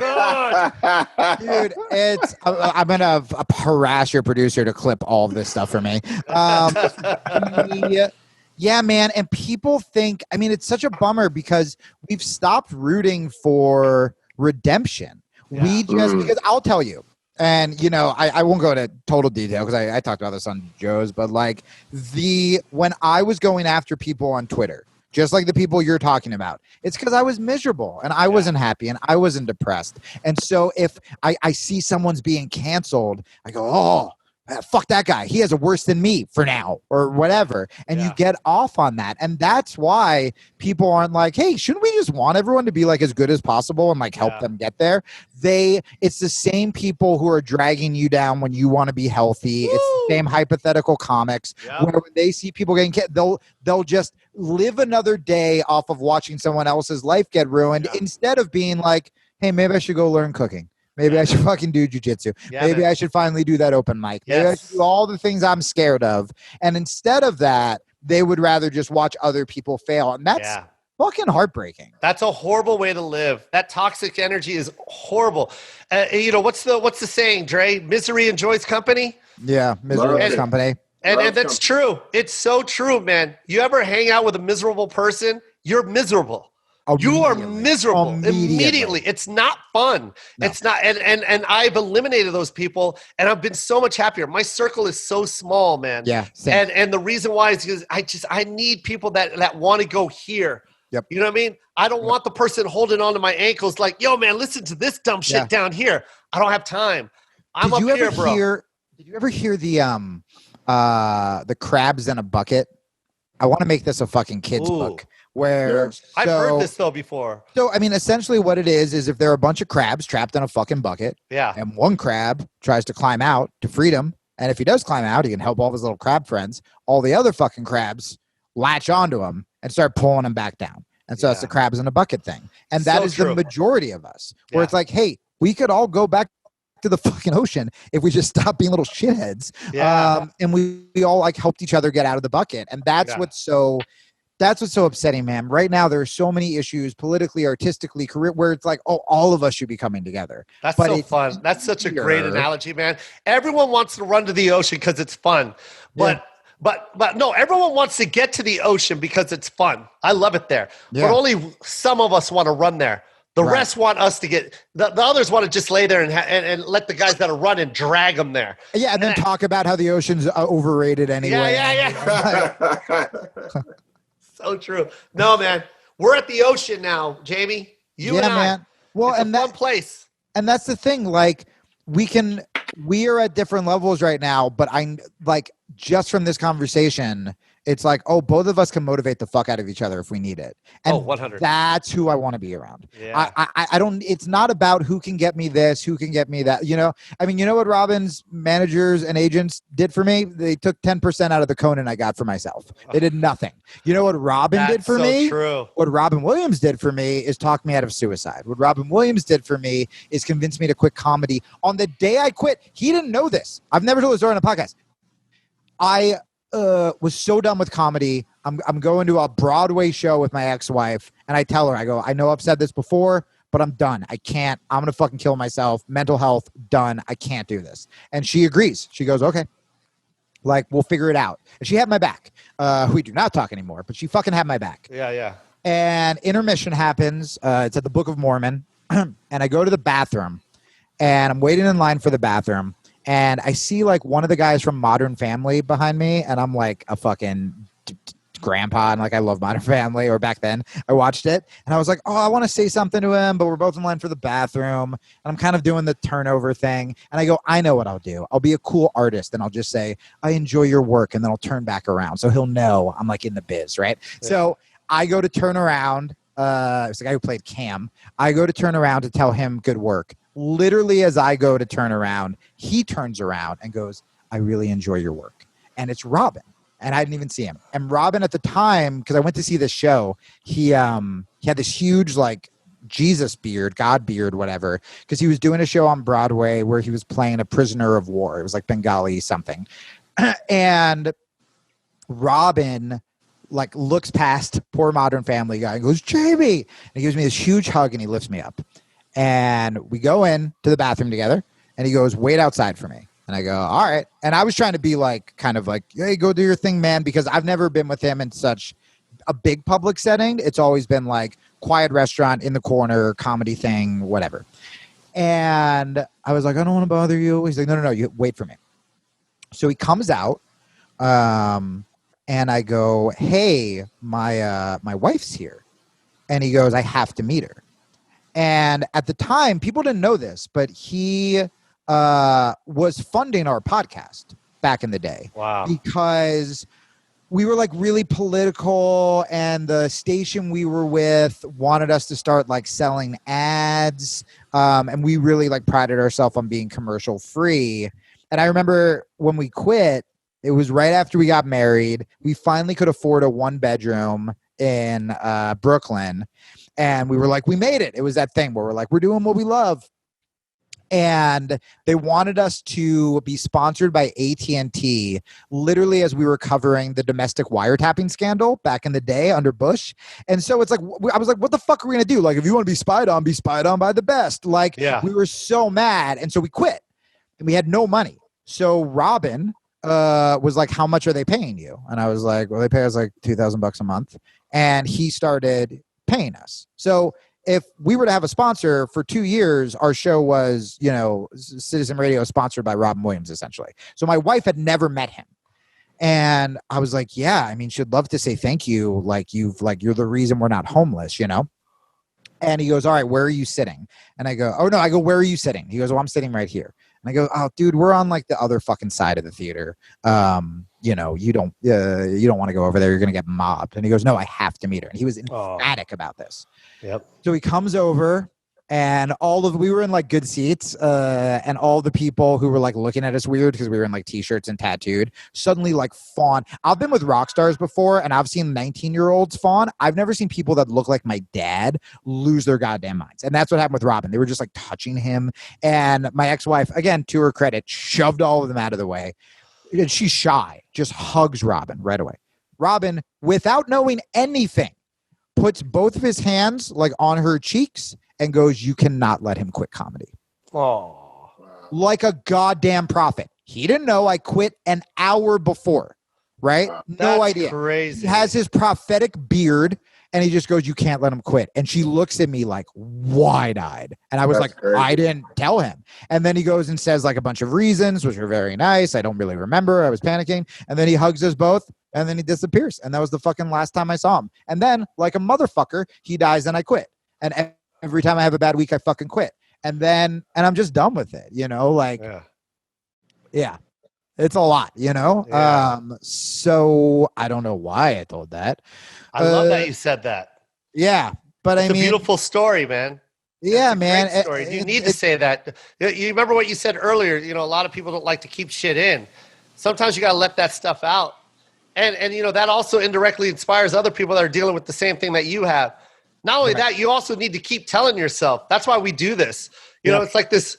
it's kind of like a selfish self-gratification type thing. Yeah. You know what I mean? Therapy, man. It's a therapy session for me too. Like sometimes I tell people like, yo, sometimes I'm talking to you, but I'm talking to us. Like I'm also reminding myself how much I love this. And you need to hear that. So you telling me that story is also telling you that story. It's telling me that story. It's a great thing to have. I've buried that story because every time I bitch out and quit comedy, I don't want to think about that story. Yeah. And going to what you said to make it more relatable for the audience with when we were talking about writing your own stories, whatever, after he died and I quit, or after I quit last week or whatever, however many times I quit, I could be like, all right, this is the end of that story. As opposed to, no. Like that quitting's going to make me stronger, or, you know, oh yeah, then I went on Joe's fucking podcast and I forgot about the Robin story and I told it right before I went back to featuring. Like, that's a cool story. Yeah. And then I went back, I'm going to murder this fucking feature week and like, okay, I'm a comic now, but I'm a comic on my terms or whatever. Yeah. Who the fuck knows? Or let me interrupt again. Cause like I said, with success, a lot of people don't understand what it takes to be successful. Robin Williams vouching for you is successful. Right. He's a comedy god. You won, bro. Everything after that, everything after what he just said to you is a bonus, bro. Dude, I mean, this is all a bonus. You being a feature is just a fucking bonus. It's a bonus feature. Yeah. Right. Yeah. I mean, I still have, he wrote me a blurb that was so fucking insane. Like, I'll just look at it sometime. I mean, the heartbreaking part is when I get depressed or when I want to quit, I still go to fucking text him or email him or whatever, and then I'm like, ugh. But like sometime, the last time I did it, I went to search his email, and yeah, the blurb he wrote me came up, and it's fucking wild. I remember once my mom like called me because just randomly, and he didn't even tell me about this. He did some interview in like Time Out London where they asked him his favorite comics, and he was like Joan Rivers and this new kid coming up, and just started talking about me, and just some random fucking like that's who he was. And again, dude, that's what you did on your fucking special. That's what we were talking about, where it's like, he's not one of those old comics that wants to bury the new people because they're a threat to him, or I don't understand podcasts, so I'm just going to be fucking angry at podcasts. Like, he wanted to lift other people up. Like, you did that on your special. You lifted other people up. I want to do that. I want to get big so I can fucking help other people who like are being like shit on by the industry or whatever. That's beautiful. Again, it's like it should be about making art. It should be about being fucking grateful we get to do it, whether it's a feature, whether it's in an arena, whether it's whatever. Pushing, not accept. Like, you can be grateful without being like angry you're not an arena. You can go, I know I'm going to be an arena act, but I'm also like, I'm fucking happy, but I'm still going to push. Like, it's that balancing act, you know? Yeah, man. That's beautiful. I'm so happy you told that Robin Williams story because, you know, I don't share my Robin Williams story, but, you know, I want to now. Yeah, please. Because he needs to be praised like that. You know, I hate it as when like people a talk man. about his. I hate it when people, you know, say the demons that he had to fight. You know, and that's the memory you have. No, man. Like, the guy was such a giving fucking person, a giving human. I've never seen Famous until I saw Robin Williams come to the Laugh Factory. And there's Famous, and then there's God. Okay. Yeah. And you know. Yeah, it's hard. That's what I'm talking about. That's how I felt at that theater. The way people like it was fucking insane. Let me tell you, man, and it's not a demo with Robin. It's the world. Everyone knew Robin. He was that good. And so anyways, here's my moment. Okay, and I'll say it real quick. So I'm at the Laugh Factory, and of course I'm up every night. Jamie Masada's managing me. I get to go up every single night, right? So it's a Wednesday night. I'm upstairs with Sully McCullough. We're just talking, and then Robin just pops up from the stairs. Yeah. He's got to write something for the Oscars because he's presenting an award for Best Animation. He wants to do 5 minutes worth of stand-up, so he's practicing it. That's the rumor around town that he's going up. He just happened to land at the Laugh Factory on a Wednesday night, and my mouth was like, what the fuck? Even Sully was like, I think that's Robin right behind you, man. And he's talking like a ventriloquist, like, that's Robin Williams right behind you. Yep. So we shoot the shit. He goes up that night. It's a Wednesday, blah, blah, blah. And he's like, oh, you know, I'm thinking about, you know, going up. I'm doing some more, you know, working on my routine for the Oscars. And, you know, I'm like, please, Robin, come every night. Come By the way, come Thursday, blah, blah. Now I'm sorry to interrupt you. I loved when he would speak quietly, but with the exact same frenetic energy. Exactly what you just did. Yeah. Like the big stuff everyone knows. He was like that off stage, but so quiet. Yeah. It was still like very excited. Yeah. You want to talk about jokes and want to okay. Yeah. All right, keep going. So now that's the talk at the Laugh Factory. You know what I mean? Thursday comes, Friday comes. We're like, yo, that was crazy. We're still talking about Robin. And then Saturday comes. And of course, I'm emceeing Saturday. Saturday at the Laugh Factory, massive. It's massive. You know what I mean? We got everybody there, you know? So 2 guys walk in that night. Saturday night is already huge, okay? Yeah. It's a big night. Chris Rock walks in, right? Because Chris Rock is going to MC the Oscars for the first time, right? So he's working on his monologue, and, you know, he's got all his guys walking in with him, you know what I mean? And I introduce Chris, right? Place fucking erupts, rightfully so. Yep. This is the most famous comic on the planet right now, and everybody knows it. I'm talking 5-minute ovation, Jamie. Like, even Chris was like, hey, I got to follow my ovation. Yeah. Like, Joe, I've only had the opposite experience where the comic strip once I had to follow him. So imagine the audience deflating. Yeah. When you go on after. Yeah. That's what I've experienced. But I've seen exactly what you're talking about. Yeah. So bananas. This is unannounced. No one knows Chris is on this show. You know what I mean? It's you know, these people it's a Saturday spot at the Laugh Factory. So they're going crazy. You know, they can't believe Chris Rock's on stage. Yeah. You know, he does 10 minutes. It's fucking amazing. I'm sitting there in Jamie's booth because I'm emceeing, and I look to my right. It's fucking Robin Williams. Holy shit. I'm like, what in the fuck? I'm like, these people are going to die of a mild heart attack. Like, they're still trying to get over Chris Rock. And now I got to bring up Robin Williams. Like, this is a story they're going to tell right before they die. Like 100%. I saw Chris Rock and Robin Williams. Goodbye. And just so now I'm like hyped. I'm fucking hyped because I am sharing the stage on All-Star Weekend. Like, I'm going to be a part of Laugh Factory history. And guess who? Bob Saget walks up. And Bob looks at me and he goes, hey, I'm going to bring Robin up. And I'm like, and I'm the new guy. I'm the new guy at the Laugh Factory. You can't say anything to Bob Saget. Are you fucking crazy? Right. So I'm like, oh, Bob, really? And he's like, yeah. Me and Robin got this thing, and I'm just gonna bring him up. I'm like, but it's the end of the show. You know, it's the last comic. I'm like, all right, because Robin was gonna close the show out. So, anyways, Bob goes up and does like 5 minutes. The crowd goes crazy. You know that Bob's on stage after Chris, and then he brings up Robin. Now, Dre, there's famous, and then there's God, okay? Right. The way they reacted to Chris, fucking unbelievable. Bob Saget says, ladies and gentlemen, you're in for a treat. Robin Williams. Bro, just like you said, ran to the stage, people trying to touch him. I remember this lady walked from downstairs, ran with her phone, and started, and literally did not give 2 fucks, just went taking pictures of Robin like this.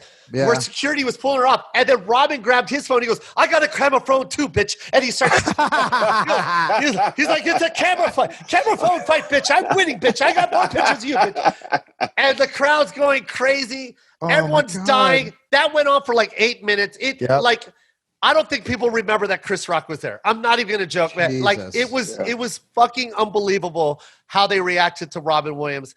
And then he got off stage, and as I'm walking towards him, he hugged me because he remembered me from Wednesday. He goes, "Oh, Jo Koy, how are?" And he hugged me. I go, I really wanted to bring you up on stage, but Bob fucking brought you up, man. And he goes, "Oh, bring me up again. I'll go up." I'm like, "Are you serious, Robin?" He goes, "Yeah, what the fuck? Just bring me back up. Let's go."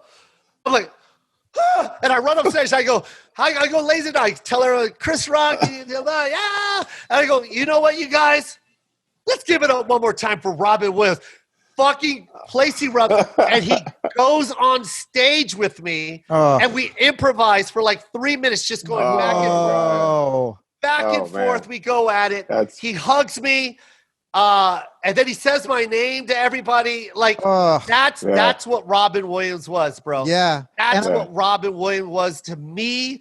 And he was already my God. Live from the Met, I watched maybe 2 million times. Yeah. And just that was my God. You know what I mean? Dude, I'm so glad for him to do that was just it was beautiful. That's what that beautiful man was. Oh, well, I'm so glad you told that story. I know you were kind of like hesitant, but for 2 reasons. One, because everyone needs to know what a good fucking guy he is. Like, it was so wild where I literally, you know, I mean, even just now on this podcast, I still be able to use my best friend. And like when he died, it's like everybody had a story similar to mine. And I didn't get jealous or mad. I was like, oh, no, he was just this like angel who did all of this amazing shit for everyone without asking for anything in return, right? But also, like, so of course, like that's what he did. That's an incredible story. And I'm so glad you have that story. Yeah. And, you know, he was so wonderful that even when people write me, whenever I post a picture of me and him, and people write and they go, you know, I know it sounds weird, but like, I was so sad when he died. I don't get mad. I don't go, you don't even know him. I go, yeah, man, I get it, you know?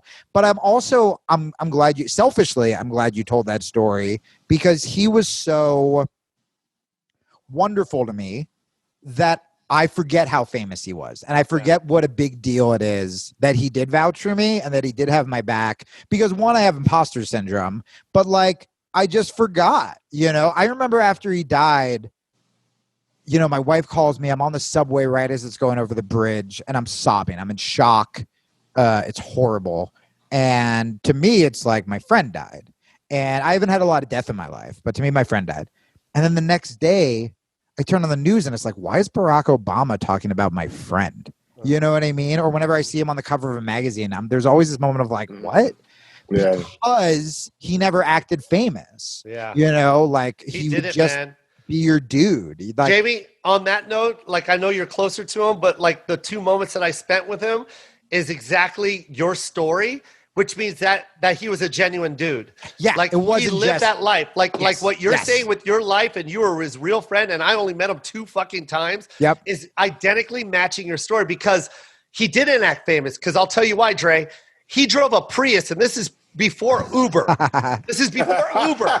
Hilarious. And that Wednesday night when Sully and I met him, he drove his Prius, but he's so far removed from Hollywood that he didn't know the parking structures and signs. I bet you when he played the store, he used to park right in front of the store and just walk in. Well, he did the same thing that night. He parked his Prius in front of the Laugh Factory and they towed it. I forgot to tell you that story. And that night, a Wednesday night, you know, we're laughing and we're joking and we walk out to his car and he's like, my car's gone. Where's it? Oh my God, they towed my car. And I'm like, did you park up front? He goes, yeah, it's okay. I'm like, no, Robin, this fucking shitty parking sign, it's hard to read, but you can't park here until after blah, blah. And he's like, oh God. And I go, you want me to drive you to the tow? Oh, no, it's okay. And then he ends up going and getting his car back. And when he came back Saturday, Jamie, this is how real he was. Not bougie, not famous. You know what he did? What? Oh, this is so fucking great. Same Prius. Parked out front with a fucking friend that was pretending to be his driver. His Prius. Poor Rick Overton. And he was, no, it wasn't Rick because I was very good. I was very good friends with Rick. I've done so many shows with Rick. I love Rick. I love Rick. But it was a friend of his. And it was actually the same size as Rick Overton, by the way. He was a big, tall guy in a suit, and he had white gloves on. Oh, he has a little friend type. Shit. And then he opened the door for Robin. He sat in the passenger seat of his Prius, and they drove. And I remember all of us talking about it like, did he have a chauffeur for his Prius? That's this guy is a fucking genius. I love this guy. So fucking that was funny. Robin. That was fucking Robin, man. And I think he told, and I don't think he put him in that driver's suit to be all like bougie. I think he did it because he literally needed a guy to sit in that car and not get it towed. And he needed to beeline out of the Laugh Factory because he was getting swamped. Dude, so he needed to get right in that car. He needed a big guy, but he didn't want a limo or be that guy. He wanted to get into his Prius and go home. Man, and that's him. That was Robin. I remember when I went to his funeral, It was this weird thing where it was at like a theater in San Francisco, and like you just randomly got an email from whoever was organizing it, and you had to like call to like RSVP on like a voice memo and get a code or whatever, because all of San Francisco would have been shut down if it got out. I mean, it was like Stevie Wonder performed, like it was a show. Like Whoopi Goldberg spoke, it was crazy. And I remember I flew out to San Francisco for it, and I didn't have money because it was like I quit. I think I was no, I was still doing comedy, but I was broke, and I think like my dad like paid for me to fly out there. And I walk in and I almost leave because, again, that imposter syndrome where I walk in and I think like on the list, like my name was next to like Matt Damon or something, and like Danny DeVito walked by me, and I like it's just stars, and I was just like, what the fuck, man? Like, I'm just like some idiot kid. And luckily, right as I was about to leave, I'm like crying. I was about to leave. Provenza was there. And Provenza like grabs me and is like, what the fuck are you doing? Like, come sit with us or whatever. And it was just one of those things where I was like, I don't belong here. But to him, it's like he didn't see any of that. He didn't care that no one knew who I was. He didn't care that I was offending people, that I couldn't get booked at shows. I mean, I would do shows and people in line would tell me stories about that, hear like industry just whispering, like, I don't know who this fucking guy is, but like Robin told my person that blah, blah, blah. And it's like, yeah, he didn't need to do fucking any of that. Right. Are you there? Can you guys still hear me? Well, yeah, we can't see you, but we can hear you. Hold on, okay? We're just experiencing technical difficulty. How do you say your last name correctly? Me? Yeah. Kilstein. Okay, Kilstein. Yeah. I will only go by Hakumele. Yeah, Hakumele is so much better. Dude, what a so cool much fucking better name, right? Yeah, man. Are you kidding? There is so much that Poet of words. Yeah, and like even like it's cool. Like I've been speaking like pidgin a little with my mom, and like whenever I hear Portuguese people or Filipino, or like there's such a commonality, with like the dialect and the way people speak, and I was like, oh, like ever since, again, the attraction thing, literally ever since talking to my mom and like discovering Hawaiian roots, all of these like island people have come into my life, like Good. Hawaiian. Like it's again, man, you get, it sounds like hippie bullshit, but like you get what you put out there, you know? Hey, man. Hey, I will say this about the hippie mentality, man.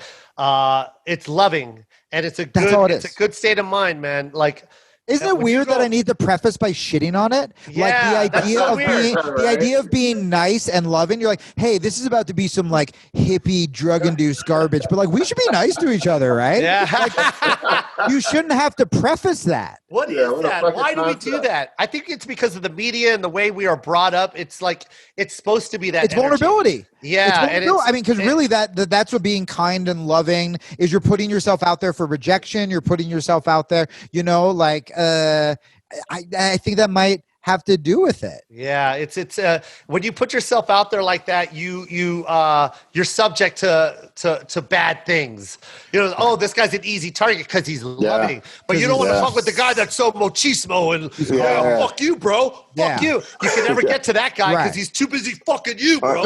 Yeah, You know what I mean? That guy's gonna fucking kill himself at 4. Yeah. But the guy that's like, hey, man, you want to come over and, you know, we'll feed you. Hey, man, go fuck yourself, dude. Just what you love. Yeah.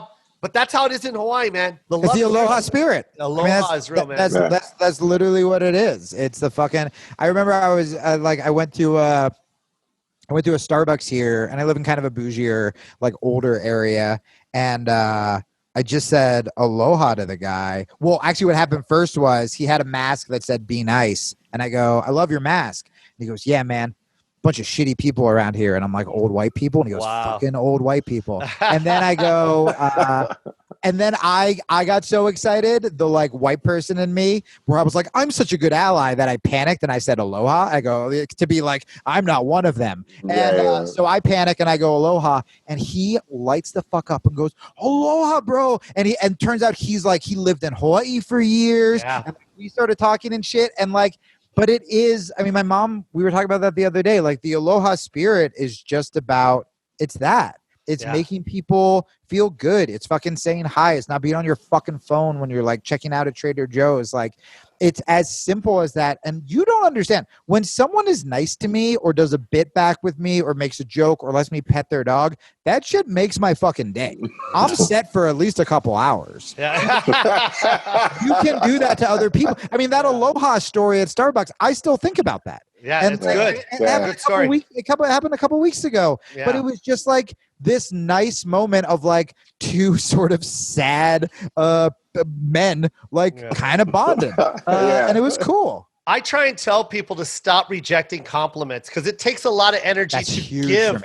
It takes a lot of energy to give a compliment. For me to say, hey, man, you look good today, that's not an easy thing. You know what I mean? For me to say that takes my energy and time. And when you reject it, we both lost energy. Joe, I know it's not an easy thing because you haven't said that to me this entire podcast.